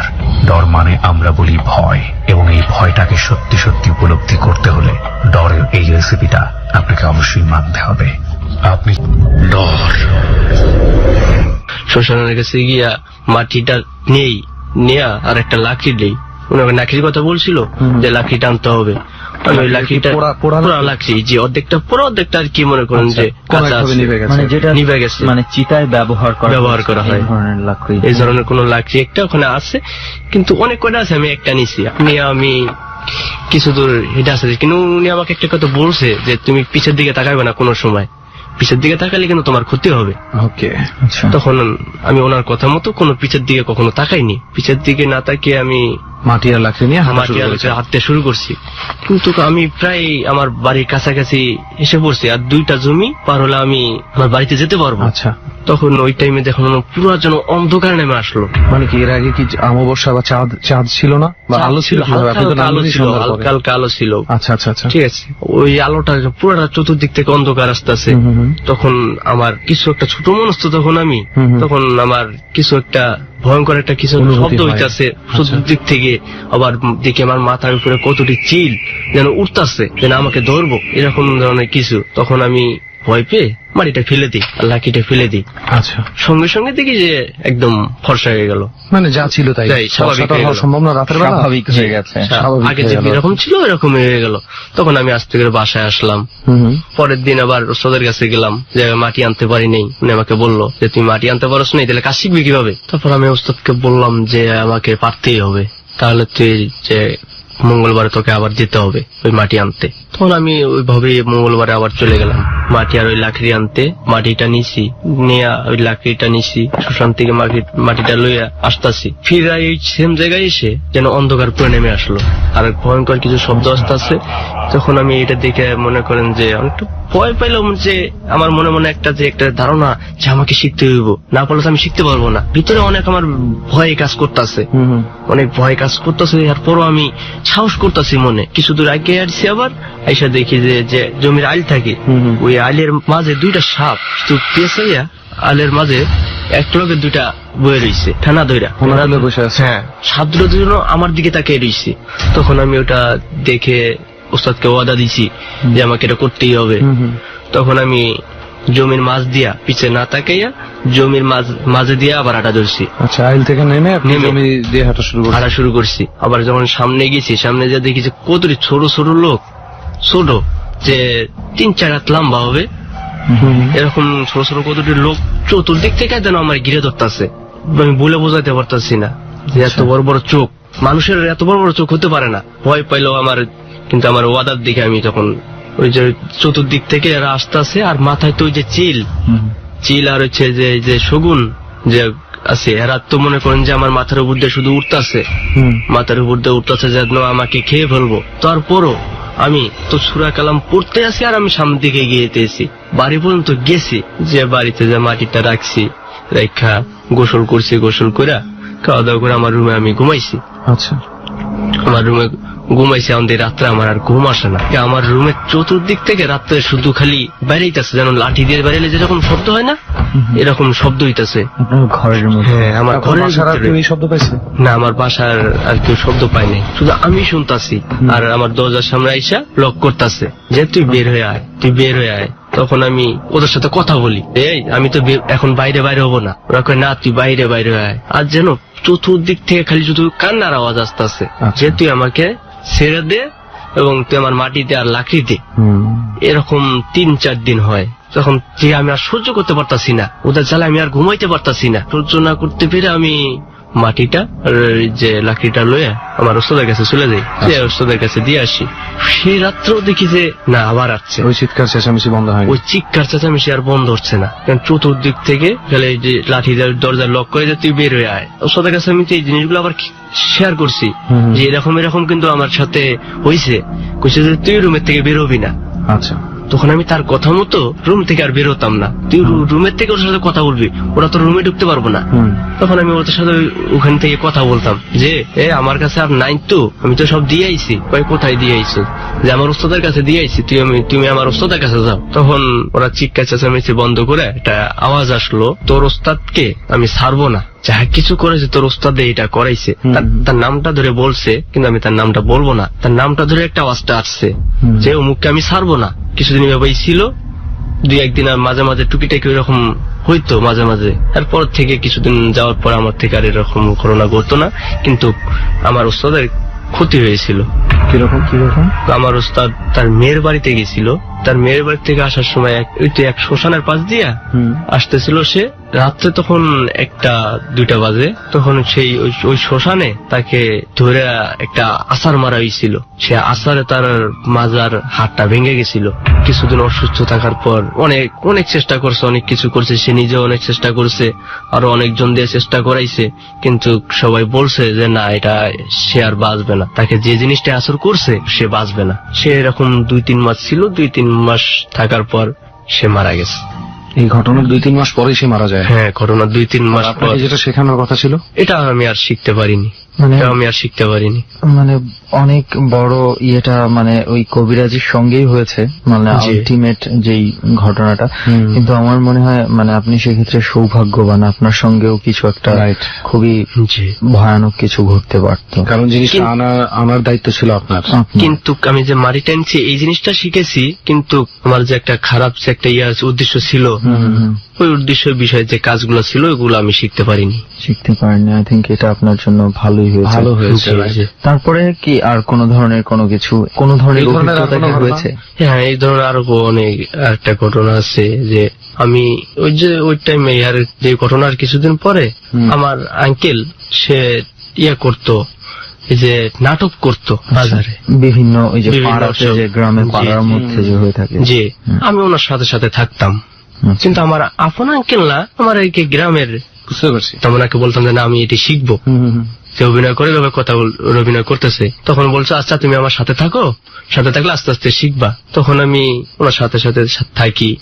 একদিন রাত্রে অনুষ্ঠান করার পর আমি বাসায় ফিরছিলাম, কিন্তু আমার এই আঙ্কেলের বাড়িটা আগে আর আমার বাড়িটা হচ্ছে পিছে, আরো একটু সামনে, ওনার বাড়িটার আরো সামনে, যে আরো 20 মিনিট লাগবে এটা দেখতে। ওনার বাসা থেকে আপনার বাসায়? জি। আপনার বাসা আরো বেশি দূরে? আচ্ছা, তারপরে? ওই যে উনি বাসায় গেছে, উনি আমাকে বললো যে তুমি যেতে পারবা? আমি বললাম হ্যাঁ, আমি যেতে পারবো। তখন আমি ওই পথ দিয়ে যাচ্ছি, কিন্তু ওই পথ দিয়ে একটা বট গাছ আছে, ওখান দিয়ে মনে করেন যে মানুষ সবসময় যাতায়াত করে না। তখন একটা লোক দেখতে পারলাম আমি, একটা লোক বলতেছে। তখন কয়টা বাজে? এখন রাত্রে 1টা অথবা 2টা বাজে। আমি যে পথে যাবো ওই পথে দেখি যে একটা লোক যাইতেছে। তখন ওনাকে আমি জিজ্ঞেস করলাম আপনি কোন দিকে যাবেন? কয় আমি এই দিক দিয়ে সোজা যাবো। আমি তো এই দিক দিয়ে যাবো। তখন বলে আচ্ছা ঠিক আছে, তুমি আমার সাথে আসো। ওনার সাথে আমি যাচ্ছি, কিন্তু ওই বট গাছের নিচে দিয়ে যেতে হবে। কিন্তু হঠাৎ করে আমি একটু যখন সামনে গেছি, উনি হাঁটতেছে আমার সামনে, কিন্তু আমি কোনো কিছু খেয়াল করি না। আমি যখন একটু সামনে গেছি, আমি সামনে গিয়ে পিছিয়ে তাকাই দেখুন আর পিছনে। আচ্ছা, আপনি হাঁটাহাঁটি করতে করতে একসময় তার পিছনে ছিলেন। হ্যাঁ, হাঁটতে হাঁটতে একসময় কোনো একভাবে আপনার স্পিড বেড়ে আপনি তাকে পার করে সামনে গেছি। তখন পিছনে তাকায় দেখেন উনি আর নাই। That is amazing. তারপর তখন ওই বট গাছের কাছাকাছি আমি আসছি, ওই জায়গায় এসে উনি নাই। তখন আমার অনেক ভয় কাজ করতেছিল। আস্তে আস্তে আমি হাঁটতাছি, যে আমাকে তো ভয় পেলো, তো আমাকে এখান থেকে যেতে হবে। আল্লাহকে ডাকতাছি, দোয়া পড়তাছি আর যাচ্ছি। কিন্তু যখনই ওই যে বট গাছের নিচে গেছি, ওই বট গাছের নিচে আবার ওখানে একটা মাদ্রাসা আছে। আচ্ছা, শুধু একটাই ঘর ওখানে, যা সকালবেলা মুক্তব পড়ানো হয় সকালবেলা ওখানে। আচ্ছা আচ্ছা, একটু হাঁটতাছি, ওখানে একটা কিরকম যেন একটা ঘ্রাণ বেরোলো, সুন্দর একটা ঘ্রাণ বেরোলো। আচ্ছা, ওই ঘ্রাণটা শুনে আমি আমি ঠান্ডা হয়ে গেলাম।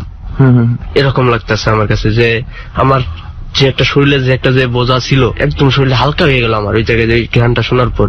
এদিক ওদিক তাকাই দেখলাম কিছু নাই। হঠাৎ করে সামনে দেখি এক মুরব্বী লোক পাঞ্জাবি পরা সে আমার সামনে হাঁটতাছে।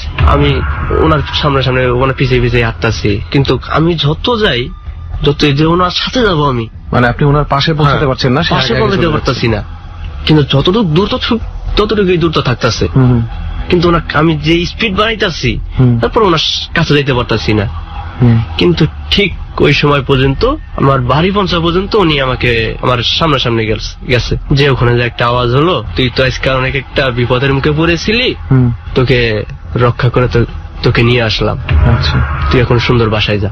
বিপদের মধ্যে কি বা কোনো কিছু আপনি আর জানতে পারেননি? এই জিনিসটা কিছু বুঝতে পারি নাই আমি। তো আচ্ছা মুকসুদ ভাই, আপনি তো একটা বিপদে অনেক বড় একটা বিপদে পড়তে গিয়েও বেঁচে গেছেন। বেঁচে গেছি। আর কোন ধরনের কি কোনো কিছু আপনি এই ধরনের ঘটনা ঘটেছে নাকি? হ্যাঁ, আমার সাথে এরকম ধরনের আরো দুটো ঘটনা ঘটছে। যেমন আমি গ্রাম থেকে ঢাকায় আসি, আমি তখন রড মিস্ত্রি কাজ করতাম।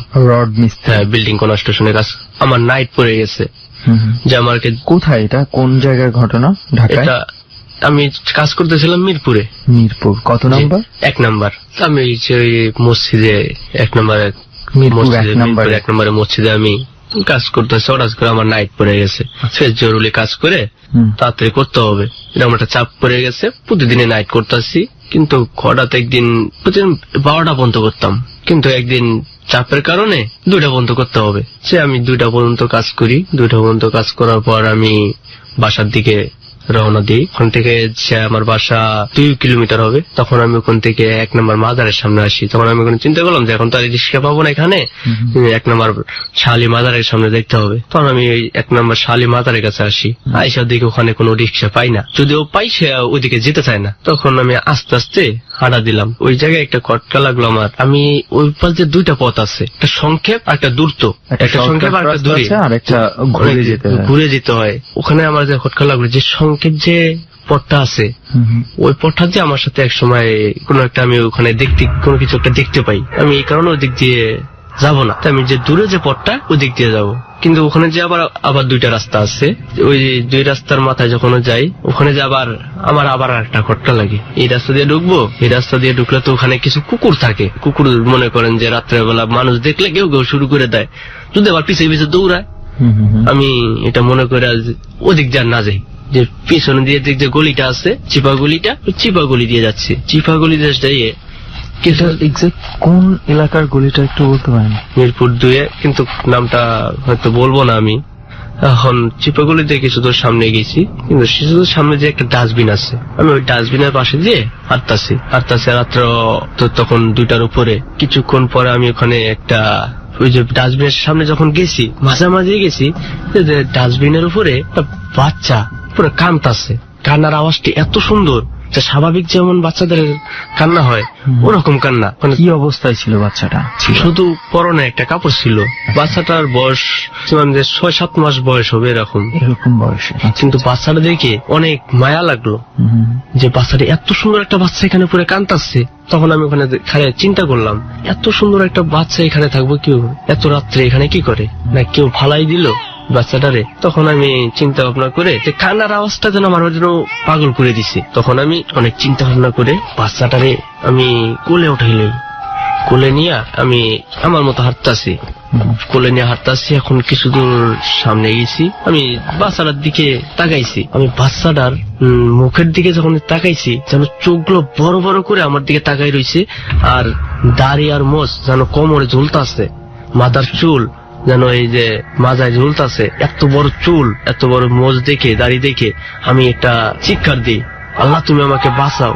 মুখের যে দাড়ি আর মোজ আর চুল, বয়স্ক 70-80 বছর মুরব্বীদের যেরকম থাকে ওই রকমই, কিন্তু শরীর কি? শরীরটা বাচ্চাদের, মুখটা হচ্ছে শুধু খালি মুরব্বীদের। আচ্ছা, মাথায় কোনো কাজ করতেছে না যে আমি কি করবো এখানে। বাচ্চাটা আমি ফেলে দিয়ে দৌড় দিই, কিন্তু দৌড় দেওয়ার সাথে যখন আমি একটু দৌড় দিছি, কিন্তু আমার পিছিয়ে হয়েছে যে রাত্রে যে সিকিউরিটি গার্ড থাকে, পিছিয়ে পিছিয়ে দৌড় শুরু করছে। আচ্ছা, যে বলছে যে তুমি থামো, কি করছো তুমি থামো, সন্দেহ করছে, ডাকতেছে, কিন্তু আমি আর শুনতাছি না। যখন আপনার কোলে বাচ্চাটা ছিল তখন আশেপাশে কোনো সিকিউরিটি গার্ড বা কোনো না, এই ধরনের আশেপাশে কোনো সিকিউরিটি গার্ড পাইনি, কিন্তু যখনই বাচ্চাটা ফেলে দিছি আমি, তখন একটা আওয়াজ হইছে, তুই বেঁচে গেলি আমার হাত থেকে। এই শব্দটাই শুনে মনে করেন যে আমি অনেক আতঙ্ক হয়ে গেছি। তারপর আমি মানে রাত্রে খালি ঘুমাইলে শুধু খালি ওই চেহারাটাই আমার সামনে ভাসতো। আমি শুইলেই যেন আমার কোলের দিকে তাকাইলে যেন শুধু বাচ্চাটার চেহারা দেখতে পাই আমি। তবে এরকম কিছুদিন চলছিল, পরবর্তী আর এই জিনিসটা দেখি নাই। আচ্ছা, আপনি একটা কথা বলছিলেন যে আপনি ওই যে ওখান থেকে আসার সময় একটা শর্টকাট রাস্তা আছে, জি, সেই রাস্তাটা দিয়ে আপনি আসেন নাই, কারণ কোন এক সময় আপনি এই রাস্তাটাতে ভয় পেয়েছিলেন। এই রাস্তাটাতে আসলে কি হয়েছিল? এই ঘটনার অনেক আগে তো, আমি যে টাইমে মানে এই বাচ্চার ঘটনা ঘটার অনেক আগে ঘটেছে। আগে দিনে চালাইতাম না, এটা আমি রিক্সা চালাইতাম 1 নম্বর থেকে, আমি ওদিক দিয়ে আসতেছি। এখন ওই সংক্ষেপ যে রাস্তাটা, ওই রাস্তাটা দিয়ে আমি আমার বাড়ির দিকে, তখন রাত্র 2টা অথবা 2:30 বাজে, তখন আমি ওই যে সংক্ষেপ যে পথটা, ওই পথ দিয়ে আসতেছি, ওই রাস্তা দিয়ে আসতেছি। কোথায় এটা? 1 নম্বরের পরে যে কমার্স কলেজ আছে, কমার্স কলেজের সামনে যে ওই জায়গায় আসছি, যে 2টা লোক দেখতে পেলাম, যে রাস্তার মাঝে 2টা লোক, গলা কাটা 2টা লোক ওখানে শুয়ে রয়েছে, শুধু যেন আমার রিক্সার দিকে ফলো কইরা। মানে গলা কাটা মিন্স কি তাদের মাথা নেই নাকি গলা কাটা? গলাটা কাটা, একদম পুরোটা ভাগ করা। আমি দেখে তো ওইটা কিছু মনে করি না যে হয়তো কোনো অ্যাক্সিডেন্ট হতে পারে। রিক্সাটা জোরে টান দিয়ে আসি আমি, যে আমার এখানে আর দাঁড়ানো যাবে না, হয়তো কোনো অ্যাক্সিডেন্ট হতে পারে এখানে। আমি এখানে যদি খাড়াই তাহলে তো দোষারোপ করা হতে পারে। ওখানে দাঁড়াইছি না, সোজা বাসা চলে আইছি। পরের দিন আমি আবার ওইটা যাচাই করার জন্য সকালবেলা ওখানে গেলাম, যে এরকম ধরনের কোনো ঘটনা ওখানে ঘটছিল। এটা কি দেখলাম আমি, এক মুরব্বীর চার দোকান ছিল ওখানে, চার দোকানে মুরব্বীকে জিজ্ঞাসা করি এখানে কালকে কি কোনো ঘটনা ঘটছিল। যে আমি যাই দেখলাম যে ওখানে কোনো কিছু, কোনো প্রমাণও নেই, কোনো চিহ্ন নাই, কোনো চিহ্ন নাই ভয়ঙ্কর ঘটনার। তখন আমি কাকার জিজ্ঞেস করলাম যে কাকা, কালকে আমি এই জায়গায় এরকম কিছু দেখছি। তখন উনি আমাকে বলল, তুমি কি এখানে দাঁড়াইছিলা? আমি বললাম না। উনি কয়, এই দুটো অনেকদিন ধরে আছে এখানে, তুমি দাঁড়াও নাই বাবা, ভালো করছো। ও, তার মানে হচ্ছে এই ঘটনা এই রাস্তায় অনেকেই দেখতে পায়। অনেক কয় তো তুমি দেখেছো আজকা, তোমার আগে অনেকেই আরো দেখছে এরকম, তোমার আগে অনেকেই দেখছে, কিন্তু তুমি দাঁড়াও নাই, তোমার জন্য ভালো হয়েছে। তুমি যদি দাঁড়াইতা হয়তো তোমারও ওই অবস্থা করতো। তো মকসুদ ভাই, মোটামুটি এই হচ্ছে আপনার ঘটনাগুলো, আপনার লাইফে যে ধরনের অবাস্তব কিংবা অলৌকিক বা ইলজিক্যাল যাই বলি, এগুলো যে ঘটেছে। না, উনি লাস্ট যে ঘটনা বললেন, ওই যে গলা কাটা কেউ যদি পড়ে থাকে, সেটা ঢাকা শহর হোক আর অজেয় পাড়া গ্রামের মধ্যে হলে আমার মনে হয় অন্তত 5টা নিউজ পেপারের হেডলাইন হবে। আর এটা যেহেতু কোনো সাড়াই ফেলেনি, তার মানে উনি যেটা দেখেছে ওটা সাধারণ কিছু না। যাই হোক, এরকম আরো কত ঘটনা শুনবো কতজনের কাছে। আমি আসলে মাঝে মাঝে একেবারেই মেলাতে পারি না, স্পেশালি ঢাকা শহরের ভেতরের ঘটনাগুলো যখন শুনি সুমন, তখন আমার মনে হয় কি দোষ জানিস, যে এই মডার্নাইজড ফেসবুক ওয়ার্ল্ডে দিস থিংস আর হ্যাপেনিং। আধুনিকতার কথা বলাতে একটা কথা একটু বলি, যে আমরা এই আধুনিক যুগে ভূতের কথা নিয়ে কিন্তু আমরা এর আগেও বেশ কিছু আলোচনা করেছিলাম। তো আজকে একটা কথা মনে পড়লো, আমার একটা মানে ফ্রেন্ড ছিল ঢাকা শহরেই তার বাড়ি। তো একবার সে আমার সঙ্গে যাচ্ছিল, আমরা দুজন যাচ্ছিলাম ইনফ্যাক্ট। তো তাকে তার বাসায় আমি একটু পৌঁছায় দিব আর। আচ্ছা, তাদের গেট পর্যন্ত পৌঁছে দিলাম। বাসাটা ছিল অন্ধকার, তখন ওই সিঁড়িগুলোর মধ্যে আলো ছিল না। সে মেয়ে ছিল, তো তখন সে মানে একটু রিকোয়েস্ট করছিল যে তাকে একটু বাসা পর্যন্ত দিয়ে আসার। আচ্ছা আচ্ছা।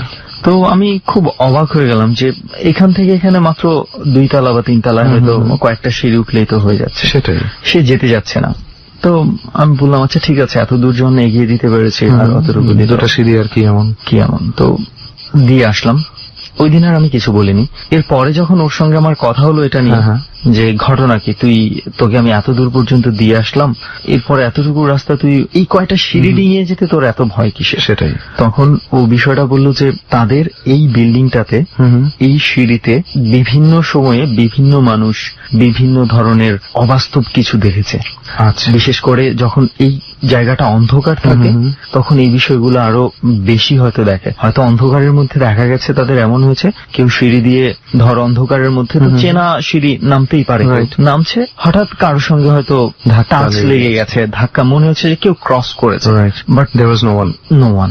এই ঘটনাগুলো ঘটে। এবং ইভেন তাদের বাড়ির উপরে যে ছাদ আছে, ছাদে তারা সন্ধ্যার পরে কেউ যায় না। তখন আমি এই ঘটনা শোনার পর তখন আমি জাস্ট অবাক হয়ে গেছিলাম।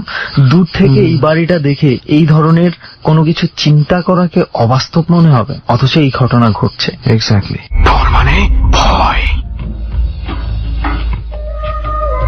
রাত এখন আরো গভীর। একটু পরেই ঘড়িতে ডং করে 1টা বেজে যাবে। রাত 1টা মানে ভয়াবহ রকমের নীরবতা। আর যে কিবরিয়া আছে আপনার সঙ্গে, এবং আপনি শুনছেন এবিসি রেডিও FM 89.2। ডর চলছে, সঙ্গে আছে স্পট থেকে সুমন ও রেহান, এবং মিউজিকে আছে আমাদের আরো একজন টিম মেম্বার লোবান। প্রিয় শ্রোতা, ডরের যে ঘটনার মধ্য দিয়ে আমরা যাচ্ছি সেগুলোর যুক্তিসিদ্ধ ব্যাখ্যা আমাদের কাছে নেই, কিন্তু প্রতিটি ঘটনাই অতিথিদের জীবনে ভয়াবহ রকমের সত্য। তাদের মুখের এক্সপ্রেশন, বলার এক্সপ্রেশন, তাদের হার্টবিট, প্রত্যেকটা জিনিস যদি আপনি খুব পুঙ্খানুপুঙ্খভাবে লক্ষ্য করেন তাহলে দেখবেন ওরা কতটা বিশ্বাস নিয়ে এই অধিভৌতিক ঘটনাগুলো আমাদের সামনে বলছে। প্রতিটি মানুষের জীবনেই কিছু না কিছু অধিভৌতিক ঘটনা আছে যা বিজ্ঞান সিদ্ধ না, যার কোনো যৌক্তিক উত্তর নেই, যা এখনো অনাবিষ্কৃত। আমরা ফিরব ঠিক রাত 1টায় গল্পের বাকি অংশটুকুতে। এই ঘটনাগুলোই আমি খুব বেশি নাড়া দেয় আমাকে। সত্যি কথা, যেটা একটা কথা আছে না যে কিছু একটা না ঘটলে কিন্তু কোনো কিছু কখনো রটে না। মিনিমাম একটা কিছু একটা তো হয়। আর রেহান, একটু আজকে আমরা বন্ধুদেরকে একটু বলেই রাখি, একটা নিউজ দিয়ে দিই যে আমি আর রেহান কিন্তু ঢাকা শহরে এমন একটা বাড়ি খুঁজে বের করেছি যে বাড়িটাতে এই ধরনের ঘটনাগুলো খুব বেশি মাত্রায় ঘটছে, এবং বাড়ির বাসিন্দারা এটার অত্যাচারে বাড়িও ছেড়ে দিতে বাধ্য হয়েছে মাঝে মাঝে। তো এই ধরনের একটা বাড়ির সন্ধান আমরা পেয়েছি, খুব অচিরেই আমাদের টিম নিয়ে সেই বাড়িতে পৌঁছে যাবে। অলরাইট, তো মকসুদুল ভাইয়ের গল্প শুনলাম, সাহিদ ভাইয়ের গল্প শুনলাম এবারে, এবং সবচেয়ে বড় বিষয় হচ্ছে আজকে দুইজনের ঘটনায় যেটা শুনলাম যে খুব ছোট ছোট ঘটনা, বাট এর মধ্যে কিছু কিছু বিষয় আছে যে বিষয়গুলো খুব গভীরভাবে নক করে, রাইট, এবং একটু চিন্তা করতে বাধ্য করে আর কি। সেটাই। আর মানুষের আসলে সত্যি কথা বলতে কি, horror lies in the psychology of human minds. এটা চিন্তা করেই আমাদেরকে গল্পগুলো শুনতে হবে, গল্পগুলো বুঝতে হবে। আর যার সাথে যতটুকু এক্সপেরিয়েন্স ঘটেছে সে বুঝবে কতটুকু সত্য আর কতটুকু মিথ্যা। তো যাই হোক, আমরা সেই গল্পগুলো থেকে বের হয়ে আসি। থ্যাংক ইউ সাইদ ভাই, থ্যাংক ইউ মকসুদুল ভাই। এবার চলে আসবো আপুর কাছে। রুমা, কেমন আছেন আপনি? মোটামুটি ভালো আছি।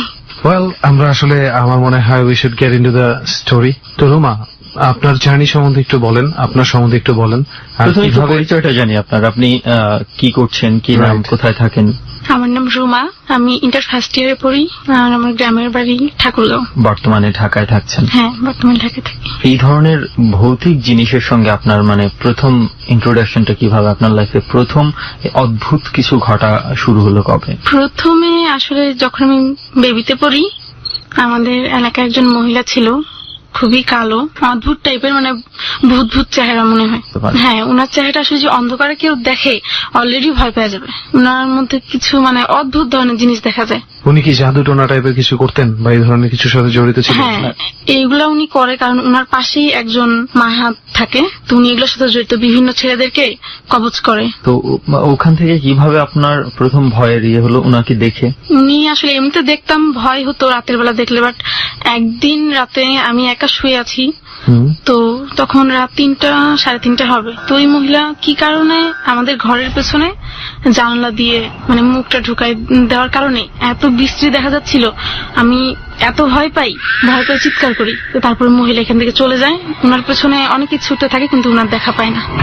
আচ্ছা, ওই সম্ভবত ছোট বয়সে ওই ধরনের বিকৃত চেহারাটা হঠাৎ করে রাতের বেলা দেখে আপনি যে ভয়টা পেয়েছেন, প্রথম এই ধরনের ভয়ের সঙ্গে আপনার সাক্ষাৎ ঘটে?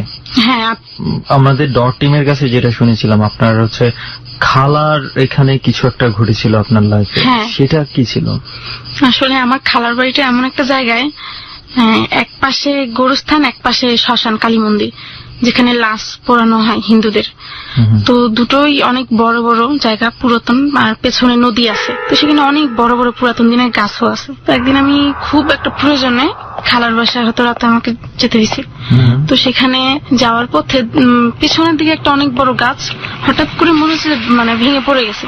এখন আমি পেছন দিয়ে যখন তাকাই দেখি যে না, গাছটা আবার উঠে গেছে। তো মানে আপনি উঠতে দেখেছেন গাছটাকে? হ্যাঁ, আমি উঠতে দেখেছি, মানে যে সাটাম করে উঠলো চোখের পলকে, এটা আমি বুঝতে পারছি। আর একটু ভেতরে যখন গেছি সেখানে আরেকটা বড় গাছ, তো সেখানে 4-5টা চোখ, মানে বড় বড় চোখ, মানে গাছের দুপাশে ঘুরতেছে, মনে হচ্ছে যে আমার খুবই কাছে আসবে, কিন্তু মানে কেন জানি হঠাৎ করে চোখগুলো উধাও হয়ে যায়। আর আমি তখন কি, আমি বুঝতে পারছি না, চোখ বলতে কি শুধুই চোখ, কোনো শুধুই মুখমণ্ডল চোখ, নেই?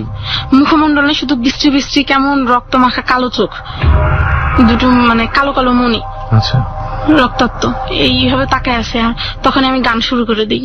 আসলে ওই গান গাওয়ার লজিকটা কি, মানে নিজের মনের মধ্যে ভয়টাকে একটু মন থেকে সরানোর জন্য? হ্যাঁ, আমি গান মাইন্ডটাকে একটু ডাইভার্ট করার জন্য? হ্যাঁ হ্যাঁ, যেন ওইখানে আমার মনটা না থাকে, আমি যেন গান গেয়ে ওই ভয়টা থেকে একটু হলেও মানে দূরে থাকতে পারি। আচ্ছা আচ্ছা। তো আরো কিছু শুনেছিলাম আমরা ডট টিমের কাছ থেকে, আপনার মানে মাছ ধরার মনে ছোটবেলায় আপনার কিছু অভ্যাস ছিল? হ্যাঁ, আমি দিনে রাতেই মাছ ধরতাম। তো গ্রামের বাড়িতে ঠাকুর? হ্যাঁ, আমার বাড়ির পাশেই নদী, গ্রামের নাম জমিদার পাড়া। আচ্ছা। তো সেদিন রাতে সবাই যার যার মতো চলে গেছে, বাচ্চারা ঘুমাই গেছে, বাচ্চাদেরকে নিয়ে মাছ মারতাম। তো একদিন আমরা বাটি পেতে আটা দিয়ে মাছ ধরার জন্য নদীর ধারে রাখি, তো কেউ না যাওয়ার কারণে আমি যাই। যাওয়ার সময় রাতের বেলাতেই যান? হ্যাঁ, রাতের বেলা, তখন 12:30 বাজে। 12:30 বাজে? My goodness. তারপর মাছ ধরতে গেছি, এখন মাছের বাটি তুলবো, এর মধ্যে একটা মানে খুব আলো, অনেক একটা বড় আলো আমার এত কাছ দিয়ে গেছে, মনে হয় যেন আমার গায়ের মধ্যে যদি পড়তো হয়তো আমার গায়ের কিছু অংশ জ্বলে যেত। তো সেই আলোটা আমার কাছে আসতে পারেনি। তো নদীর উপর থেকে কিছু একটা অদ্ভুত টাইপের আওয়াজ পাইলাম, বাইচা গেলি, আজকের মতো বাইচা গেলি, তোর কাছে আসতে পারি না কেন। তারপরে আমি বাসায় সবাইকে জানাই যে এরকম একটা আওয়াজ হয়েছে। তো এর মধ্যে একজন কবিরাজ আমাদের বাসায় নিয়ে আসা হয়, যে আমার সাথে এরকম কিছু সত্যি আসলে হয়েছে কিনা। তো উনি বলে যে হ্যাঁ, আসলে এই নদীর পাড়টা খুব একটা ভালো না, এখানে পাশে লাশ পোড়ানো হয়, এটা আসলে একটা ভয়ঙ্কর জায়গা, এখানে বিভিন্ন মানুষের আত্মা ঘুরে বেড়ায়। আর একটা সবচেয়ে বড় কথা হচ্ছে যে যেখানে লাশ পোড়ায় সেখানে আমি একদিন খেলতে খেলতে একটা মরা মানুষের মাথার খুলিয়ে মানে দেখতে পাইছি। তো সেটা দেখতে পাওয়ার পরে আমি দৌড়ে চলে যাই বান্ধবীদের কাছে, ওদেরকে নিয়ে আসি, আইসা দেখি যে খুলি নাই উধাও। তারপর থেকে আর ওই জায়গাগুলোতে একটু খুব কম যাই। এরপরে আর কি কোনো ধরনের ঘটনা আছে আপনার? হ্যাঁ, আমি তখন ক্লাস 9-এ পড়ি, খুবই শীতের সময়, আমি বাংলা বান্ধা একটা প্রোগ্রামে গিয়েছিলাম।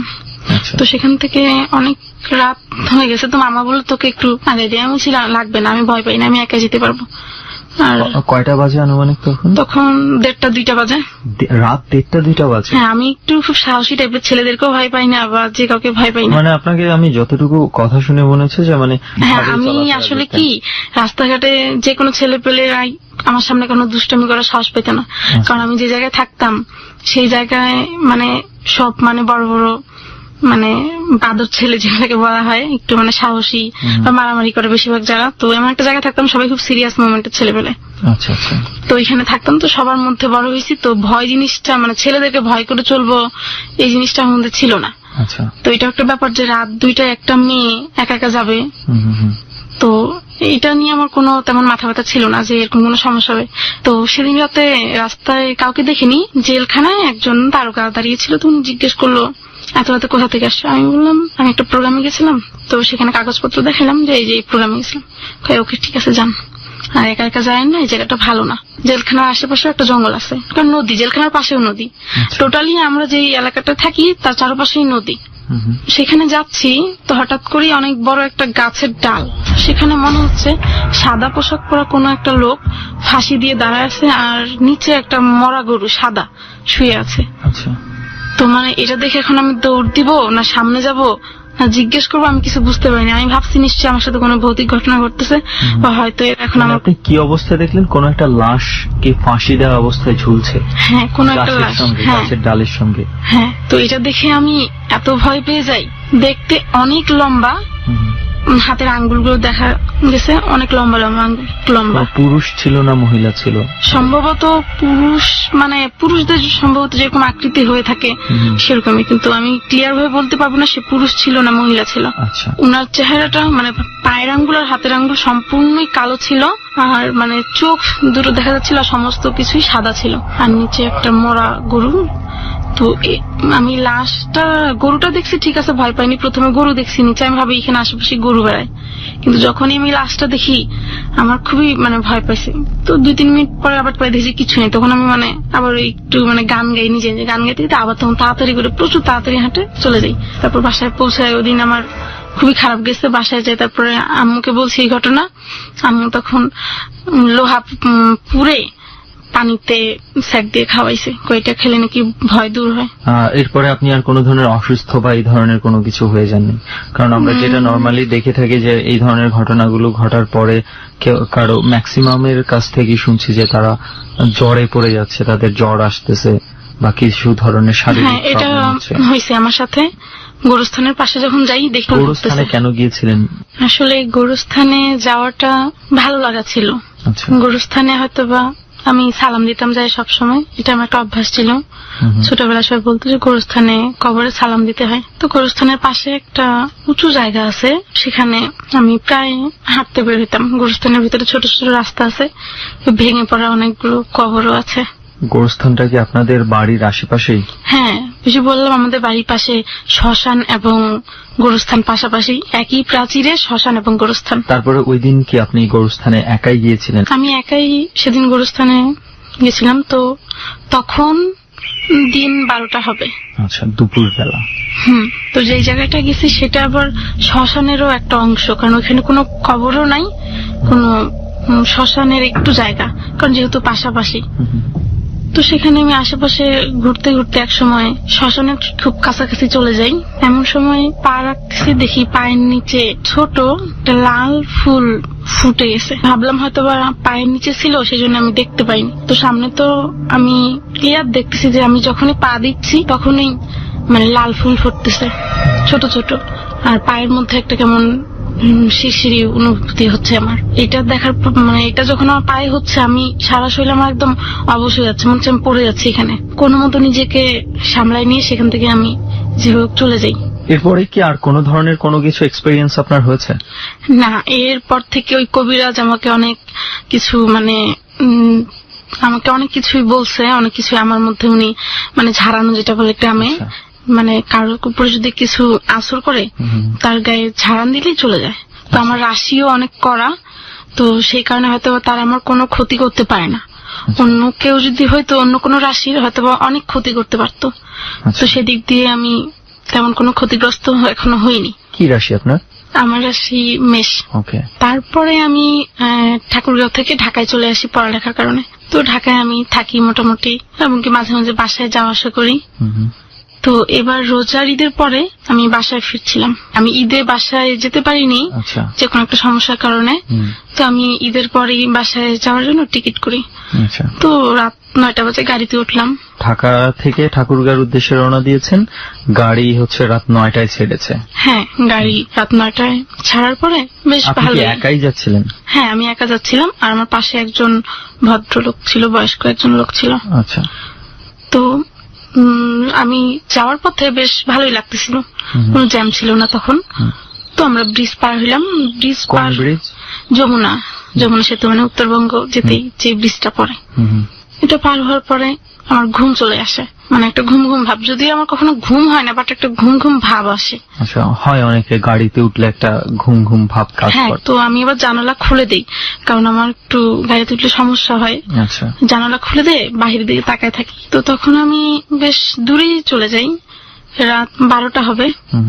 এই সময় একটা ছোট পুল, সেই পুলটা পার হয়ে দেখতেছি অনেক দূরে একটা জঙ্গলের মতো কিছু একটা দেখা যাচ্ছে। তখন গাড়ি চলতেছে, তো এর মধ্যে হঠাৎ করে ঠিক সেই জঙ্গলের কাছাকাছি এসে গাড়িটা মানে একটা খুব জোরে একটা ঝাঁকিয়ে দিছে। মনে হচ্ছে যে গাড়িতে কিছু একটা সমস্যা হয়েছে। এর মধ্যে তখন ড্রাইভার বলল যে গাড়ির চাকা নষ্ট হয়ে গেছে, এখন সেই চাকা ঠিক করতে হবে। আচ্ছা, তো এটার জন্য প্রায় আধা ঘন্টা সময় লাগবে। তো সবাই গাড়ি থেকে নেমে যায়। তো হঠাৎ করে জানালার পাশে যে জঙ্গল, সেই জঙ্গলের দিকে আমার চোখ চলে যায়। আপনি কি তখন গাড়িতেই বসা? হ্যাঁ, আমি তখন একা গাড়িতে বসা। তো এর মধ্যে দেখি জঙ্গলের ভিতরে কিছু একটা আওয়াজ হচ্ছে বা কিছু একটা বের হয়ে আসতে দৌড়াচ্ছে। তো হুট করে আমার চোখটা বন্ধ হয়ে গেল। চোখটা বন্ধ হইতে চোখটা যখনই খোলার চেষ্টা করলাম, দেখি যে কিছু মানে 4-5 জন হবে সামনের দিকে এবং 4-5 জন পেছনের দিকে, কালো, অনেক লম্বা, অনেক বড় বড়, মানে দেখতে হাতে পায়ে নখ দেখা যায় শুধু, ওদের মুখটা দেখতে পাই না। হ্যাঁ, আর হয়তো চুল ছিল কিছু, মানে সেটা সম্ভবত আখের ক্ষেত হবে। জঙ্গলের ভেতরে 2 পাশে কলা বাগান, আবার ভেতরে অনেক ভেতরে আখের ক্ষেত হতে পারে। আচ্ছা, ওই ক্ষেতের মধ্যে আপনি দেখছেন? হ্যাঁ, ওই ক্ষেত থেকে একটা আওয়াজ হচ্ছিল, কিন্তু তারপরে যেটা হয়, কলা বাগানের সামনে একদম স্পষ্ট আমি দেখতে পাই, মানে সামনে 4 জন, পেছনে 4 জন, মোট 8 জন লোক মানে আমাকে টার্গেট করে ভেতরে আসবে। তো আমার গাড়ির দিকে আসবে, আর গাড়িটা ঠিক তার পাশেই ছিল, রাস্তার পাশে, একদম গাছের কাছাকাছি। মনে হচ্ছে গাছের পাতাগুলো খুব জোরে জোরে নড়ছিল।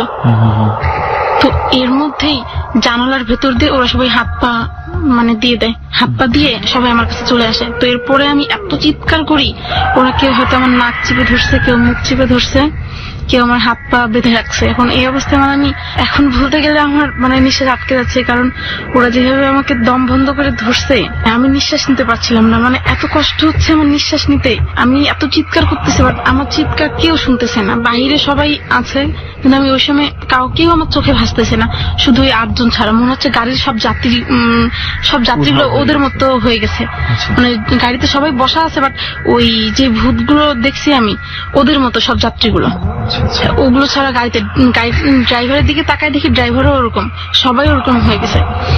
আর যে 8 জন, ওরা আমার হাত পা বেঁধে রাখছে। আমার মানে প্রচুর মনে হচ্ছে আমাকে এখনই গলা টিপে মার ফেলবে। তো এর মধ্যেই গাড়ির মধ্যে একটা লাইট জ্বলে উঠে, আর আমার পাশের লোকটা এসে আমার পাশে দাঁড়ায়। এর মধ্যে আমি খুব মানে ছিটকে দাঁড়াই। লোকটা বলে, কি হয়েছে তোমার, এরকম করে লাগে না? আমি কই, না কিছু না, আমি কথা বলতে পারতেছিলাম না। কি হয়েছে, পানি খাবো? আমি কই, না লাগবে না। তখন মানে আমি এত ক্লান্ত হয়ে যাই, সঙ্গে সঙ্গে আমার চোখ বন্ধ হয়ে যায়। তারপরে আমি আর কিছু বলতে পারি না। গাড়িতে আমি তখন হয়তো বা ঘুমিয়ে পড়েন। তারপরে তো আপনি মানে বেশ স্বাভাবিকভাবেই বাড়িতে পৌঁছাতে পারছেন। তারপরে কিছু দূরেই ফুড ভিলেজে নামাইছে। তো সেখানে যাওয়ার পরে আমি হাঁটতে পারছিলাম না, মনে হচ্ছে যে আমার হাত পায়ে এখনো দাগ আছে, বা আমার নিঃশ্বাস নিতে এত কষ্ট হচ্ছে, মনে হচ্ছে আমার হাত পা এখনো ওই গাড়ির ভিতরে আটকানো, আমি হয়তো বা শুধু শূন্যের উপর বেড়াচ্ছি, এরকম কিছু মনে হয় আমার।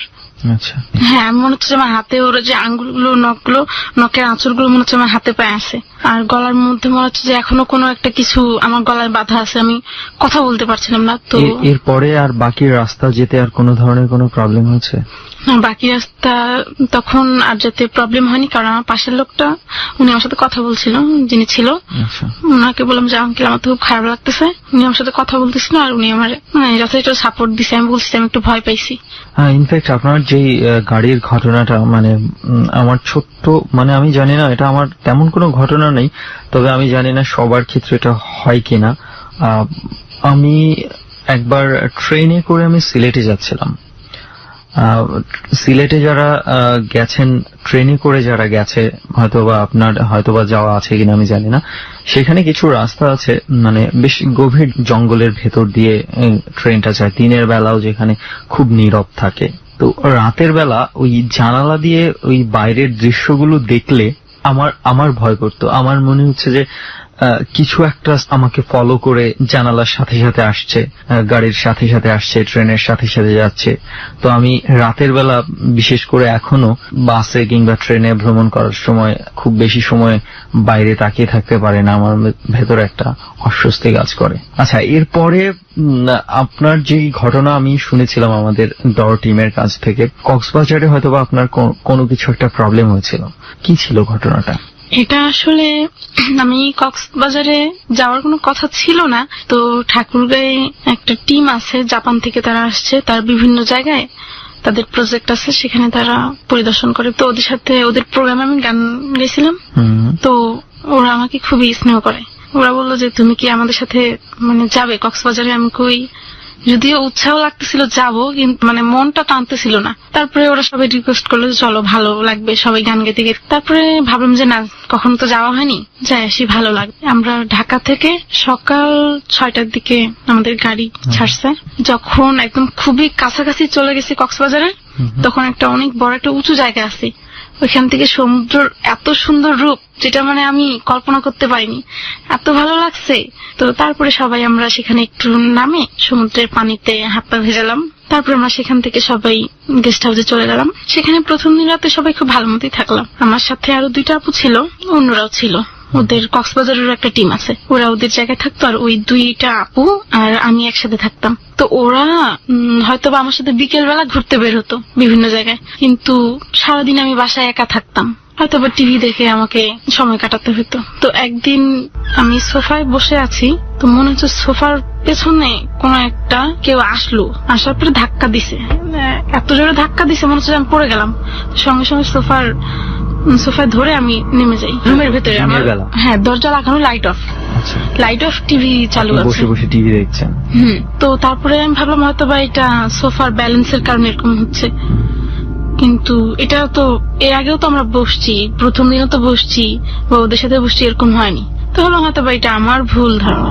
তারপরে খাটে গিয়ে বসলাম, সেম ঘটনা, খাট ধরে কেউ একটা ঝাঁকি মারছে, মানে এত জোরে ঝাঁকি মারে মনে হচ্ছে আমি ব্যালেন্স হারাই ফেলি, আমি পড়ে যাব। তো তখন মনের মধ্যে একটু ভয় হয়, ভয় হওয়ার সঙ্গে সঙ্গে দরজাটা খুলে একটু বাহিরের দিকে তাকাই, কিছুই দেখতে পাই না, কারণ কিছু তো দিনের বেলা দেখার কথা না।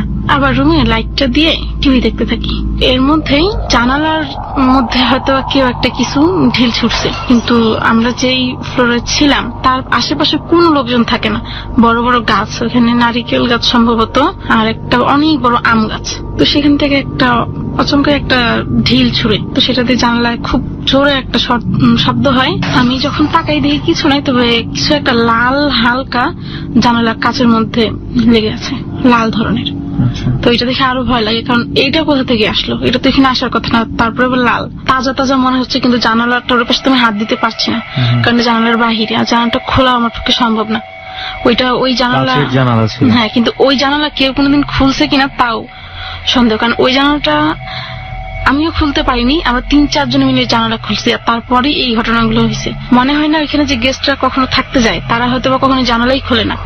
তো আমার মনে হয় ওই প্রথম হয়তো, হ্যাঁ, কিন্তু ওই জানালা খোলার পর থেকে আমার সাথে এই ধরনের ঘটনাগুলো হয়েছে। তারপর থেকে আবার জানালা লাগাই দিছি। তারপরে থেকে ঘরের ভেতরে একটা অন্যরকম ছমছম গা ছমছম ব্যাপার, কোথাও যায় থাকতে পারি না। ঘরের যে কোনো জায়গায় খারাপ লাগে, হয়তো বা দরজা খুলে বসে থাকতে হয়। তারপর থেকে দিনের বেলা কি করি, একা একা বের হয়ে যাই।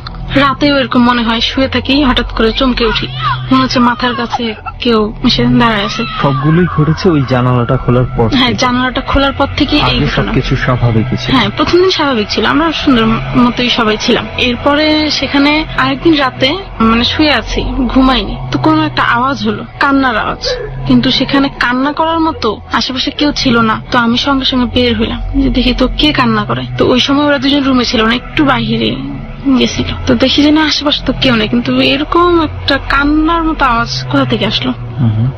তারপরে একটু তো ভয়, অবশ্যই আমি ভয় পাইছি, কারণ এরকম ঘটনা প্রায় আমার সাথে ঘটতেছে। তারপরে ওরা চলে আসে, ওদেরকে বলি, তুমি পাগল হয়েছো, এরকম ঘটনা তো এখানে হবে না, জানালার ধারে কে কান্না করবে, তুমি এটা ভুল ধারণা, টিভি ছাড়ছিলাম। আমি বলি না। তারপরে বেশ ভালো, আমাদের সময় আস্তে আস্তে শেষ হয়ে যায়, আমরা আবার সেই আমাদের কক্সবাজার ছেড়ে এবার আমাদের বাসায় যাওয়ার সময় চলে আসেন ওখান থেকে। না, চলে আসি বলতে তখন আর কি আমরা সন্ধ্যার সময় গাড়িতে উঠছি সবাই। গাড়িতে ওঠার পরে বেশ মজা করে সবাই ফিরছি। তো এর মধ্যে কুমিল্লায় যখন এসে পৌঁছাই, আমি বলতে পারবো না সেটা কুমিল্লা নাকি, তারপরে বুঝতে পারছি এটা কুমিল্লা ছিল। তো আমি প্রায় একটু ঘুম ঘুম অবস্থা। তো এর মধ্যে একটা বিকট ধরনের আওয়াজ হচ্ছে আমার চোখের সামনে। আমি সেই রুম থেকে 2-3 হাত বাহিরে, সেই রুম থেকে কেউ বলছে বেঁচে গেলি এবারের মতো। মানে আপনি গাড়িতে বসে এটা শুনতে পাচ্ছেন? গাড়িতে বসে শুনতে পাচ্ছি যে বেঁচে গেলি এবারের মতো, এরপরে আর আসিস না এখানে কখনো, এরপরে আসলে আর তোকে ছাড়বো না, এরকম ধরনের। আর সেই রুমটা মনে হয় সেই রুমটা স্বাভাবিক না। তো ওইখান থেকে চলে আসার পরে আমার খুব ভয় হয় যে আমি সেই রুমে ছিলাম যে রুমে এরকম ঘটনা ঘটছে। স্বাভাবিক, এটা মনে করলে কিন্তু ওইখানে যতটা ভয় না পাইছি, বাসায় আসার পর আমি তার থেকে আরো বেশি ভয় পাইছি যে আমি এরকম একটা জায়গায় ছিলাম। এটা কল্পনা করেই অনেক ভয় লাগতো। বর্তমানে কি অবস্থা? বর্তমানে আপনি মানে এই সব ঝামেলা থেকে মুক্ত আছেন তো? না, বর্তমানেও একটা ঘটনা। কিছুদিন আগে আমি একটা নতুন বাসায় যাই আজিমপুরে, আগে ধানমন্ডি ছিলাম। তো আজিমপুরে যে বাসায় থাকি তার পাশে একটা মানে অনেক গাছগাছালি, তারপর একটা বড় আম গাছ। আমাদের ফ্যামিলির মধ্যে সবাই সাধারণত বলে মেয়েদের চুল আঁচড়ায় কোন গাছের নিচে বা যেখানে সেখানে ফেলতে হয় না, এগুলো হয়তো বা ভূতের মানে পেতনি এইসব বলে, ওরা নাকি এগুলোর প্রতি নজর করে। আর আমার চুল একটু লম্বা, তো আমি সেদিন সন্ধ্যাবেলা মাথার চুল আঁচড়ে জানালা দিয়ে চুলটা ফেলে দিই। যখনই চুলটা ফেলে আমার গাটা হঠাৎ করে ছম করে যে কেন চুলটা ফেললাম, তখনই কিছু একটা হাসি শব্দ হইলো। মনে হচ্ছে যে আমার চুলটা দেশে কিছু একটা মানে কেউ পাইছে, এটা নিয়ে সে খুব খুশি হয়েছে। এরপর থেকে যা হয়, একদিন শুয়ে আছি, মনে হচ্ছে যে বিছানা থেকে 4-5 ইঞ্চি উপরে আমি উঠে যাচ্ছি। উঠে গেছি অলরেডি, উঠে ধাপাস করে পড়ে গেছি। মানে এটা এরকম ধরনের ঘটনা কারোর সাথে ঘটে কি না আমি বলতে পারবো না, তবে এই ঘটনা থেকে আমি খুবই ভয় পাই যে আমি বিছানার লোকটা শুয়ে আছি, এখান থেকে কিভাবে আমি 4-5 ইঞ্চি উপরে উঠে যাই। আর হঠাৎ করে আমি উঠে বসে পড়ি, এই চুল ফেলার পর থেকে হচ্ছে। আর এখন সাধারণত আমি প্রতি রাতে ঘুমাইতে পারি না, মনে হচ্ছে যে আমার পাশে কেউ দাঁড়ায় আছে, আমার চোখের সামনে চোখ রাখে কেউ, আমাকে ভয় দেখাচ্ছে, হাসতেছে। আর ওই আম গাছের দিকে তাকাইলে একটা বিকট কিছু মনে হয়। মানে এখন আপনি প্রতিনিয়ত, আপনাকে আমি যেটা খেয়াল করছি, আপনি যখন আমাদের সঙ্গে কথা বলছেন, আপনার পেছনে কেন জানি আপনি কয়েকবার মাঝে ঘুরে তাকিয়েছিলেন পেছনে। মানে এইটা কি বিশেষ কোনো মানে এই ধরনের অদ্ভুত জায়গার মধ্যে কি আপনার বিশেষ কোনো কিছু কাজ করছে? হ্যাঁ, আমার সবসময় মনে হয় যে আমার পেছনে কেউ আছে।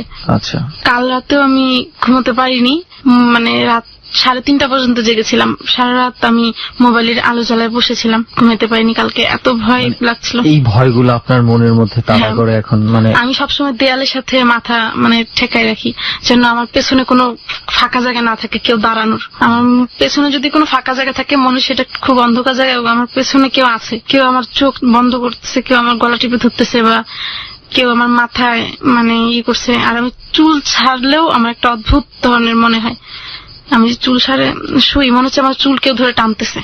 এটা চুল ফেলার পর থেকে আমার সাথে হচ্ছে। আর তখন থেকে আমি এখন চুল বেঁধে রাখি, এখন চুল একটা খুব ছাড়ি না। তার মানে এখন যেটা দেখতে পাচ্ছি যে আমরা মানে আপনি মোটামুটি বেশ একটা মানসিক অস্বস্তি নিয়েই মোটামুটি সময় পার করছেন। হ্যাঁ, যে কখনো একটা ভয় আপনার, বিশেষ করে একা থাকা বা আমি ভয়গুলো খুব কাজ করছে। আমি ডাক্তার দেখাইছি, উনি বলছে আমার প্রেশার অনেক লো আর আমার কোনো মানসিক প্রবলেম হচ্ছে। আর আমি ওনাকে বলতে পারিনি এই ঘটনার কারণ, উনি এটা হাস্যকর মনে করবে, কারণ এটা সবাই বিশ্বাস করে না। কিন্তু আমার সাথে যেটা ঘটছে সেটা তো আমি জানি, অন্য কেউ বিশ্বাস করলো বা না করলো এটা নিয়ে এখন তো আমি তাদেরকে বিশ্বাস করতে পারবো না, কারণ এটা শুধুমাত্র আমার সাথে হয়েছে। এটা আপনি সাফার করছেন, তো এটা আমাদের কাছে হয়তো বা হাস্যকর মনে হলো, প্রত্যেকটা মুহূর্তে আপনি ফেস করছেন যে আসলে। এখন আমি আপনাদের সাথে আছি, এখনো মনে হচ্ছে যে পেছন থেকে কেউ আমাকে বলছে কাজটা ভালো করিসনি, এখনো মনে হচ্ছে সে আমার খুব কাছাকাছি আছে, কিন্তু হয়তোবা আপনাদের জন্য সে আমার কাছে আসতেছে না, আমাকে ভয় দেখাইতে পারতেছে না। হয়তোবা যখন আমি একা হয়ে যাব, হয়তোবা সে আবার আমার কাছে এসে আমাকে ভয় দেখাবে। রুমা, আমরা যেটা বুঝতে পারছি আসলে এই বিষয়গুলো আপনাকে মানসিকভাবে খুব বেশি আঁকড়ে ধরেছে। রেহান, আমার মনে হয় রুমার মানসিক অবস্থাটা চিন্তা করে আমাদের জায়গাটা খুব দ্রুত ত্যাগ করা উচিত। সো আমরা এখনই উঠে যাচ্ছি, তবে উঠে যাওয়ার আগে রুমা আপনাকে আমি কয়েকটা কথা বলতে চাই। মানে আপনার এখন যেই ঘটনাগুলো আপনি ফিল করছেন, আমি আপনাকে পরামর্শ দেব যে আপনি এই ধরনের ঘটনাগুলো শোনা থেকে বিরত থাকুন, বা ভৌতিক কোনো কিছুর গল্প শোনা এগুলো থেকে সবসময় এগুলো আপনি আর শুনবেন না। কারণ যখনই আপনি এইগুলো শুনবেন আপনার মনের মধ্যে বিভিন্ন ধরনের জিনিস কাজ করবে। আপনাকে আমি এই ফাঁকে একটা আমার ডর শুরু হওয়ার অনুষ্ঠান শুরু করার পরের একটা এক্সপেরিয়েন্স আমি বলি আপনাকে। আমার যে গ্রামের বাড়ি রয়েছে, আমি বেশ কিছুদিন পর গ্রামের বাড়ি গিয়েছি। আমাদের যে ঘর আছে সেই ঘরের পেছনে একটা বাঁশঝাড় আছে, বিশাল বড় একটা বাঁশঝাড়, এবং সেটা ছোটবেলা থেকেই আমি সেখানে দেখে এসেছি এটা। এবং এই বাঁশঝাড়টার পাশেই কিছু আম গাছ আছে। তো আগে ছোটবেলায় আমি দেখেছি এইগুলা যতটা পরিত্যক্ত অবস্থায় ছিল এখন অনেকটা নেই, খুব বেশি উন্নত হয়ে গেছে, এবং এখানে মানুষজন খুব আধুনিক ঘর বাড়ি তৈরি করেছে। অন্তত ভয় পাওয়ার মতো তেমন কিছুই নেই সেখানে। আমি যখন অনেকদিন পর বাড়ি গেছি, আমি যখন রাতের বেলা ঘুমাচ্ছিলাম, হঠাৎ করে রাত 2টা-3টা বাজে এরকম একটা সময় হবে, আমি একটা স্বপ্ন দেখছিলাম। স্বপ্নটা হচ্ছে এমন, আমার ঠিক আমি যেই ঘরে ঘুমিয়েছি এর পেছনেই মাঝামাঝি পর্যায়ে একটা আম গাছ আছে, খুব বড় না আম গাছটা, আবার খুব ছোট না, মোটামুটি আর কি, তবে ছোটই বলা যায়। সেই আম গাছের মধ্যে কিছু একটা আছে চোখ আকৃতির, আমার সঙ্গে আই কন্ট্যাক্ট করছে। আমি এড়ানোর চেষ্টা করছি, সেখান থেকে আমাকে কোনো কিছু একটা ইশারা করছে, বারবার আমার দিকে তাকাচ্ছে, কিছু বলছে। ঘরটা ছিল টিনের ঘর। টিনের ঘরে অনেক ফাঁক ফোকর থাকে, মনে হচ্ছে যে সেই টিনের ঘরের বিভিন্ন ফাঁক ফোকর দিয়ে আমার দিক তাকাচ্ছে, শুধুমাত্র আমাকে ফোকাস করছে।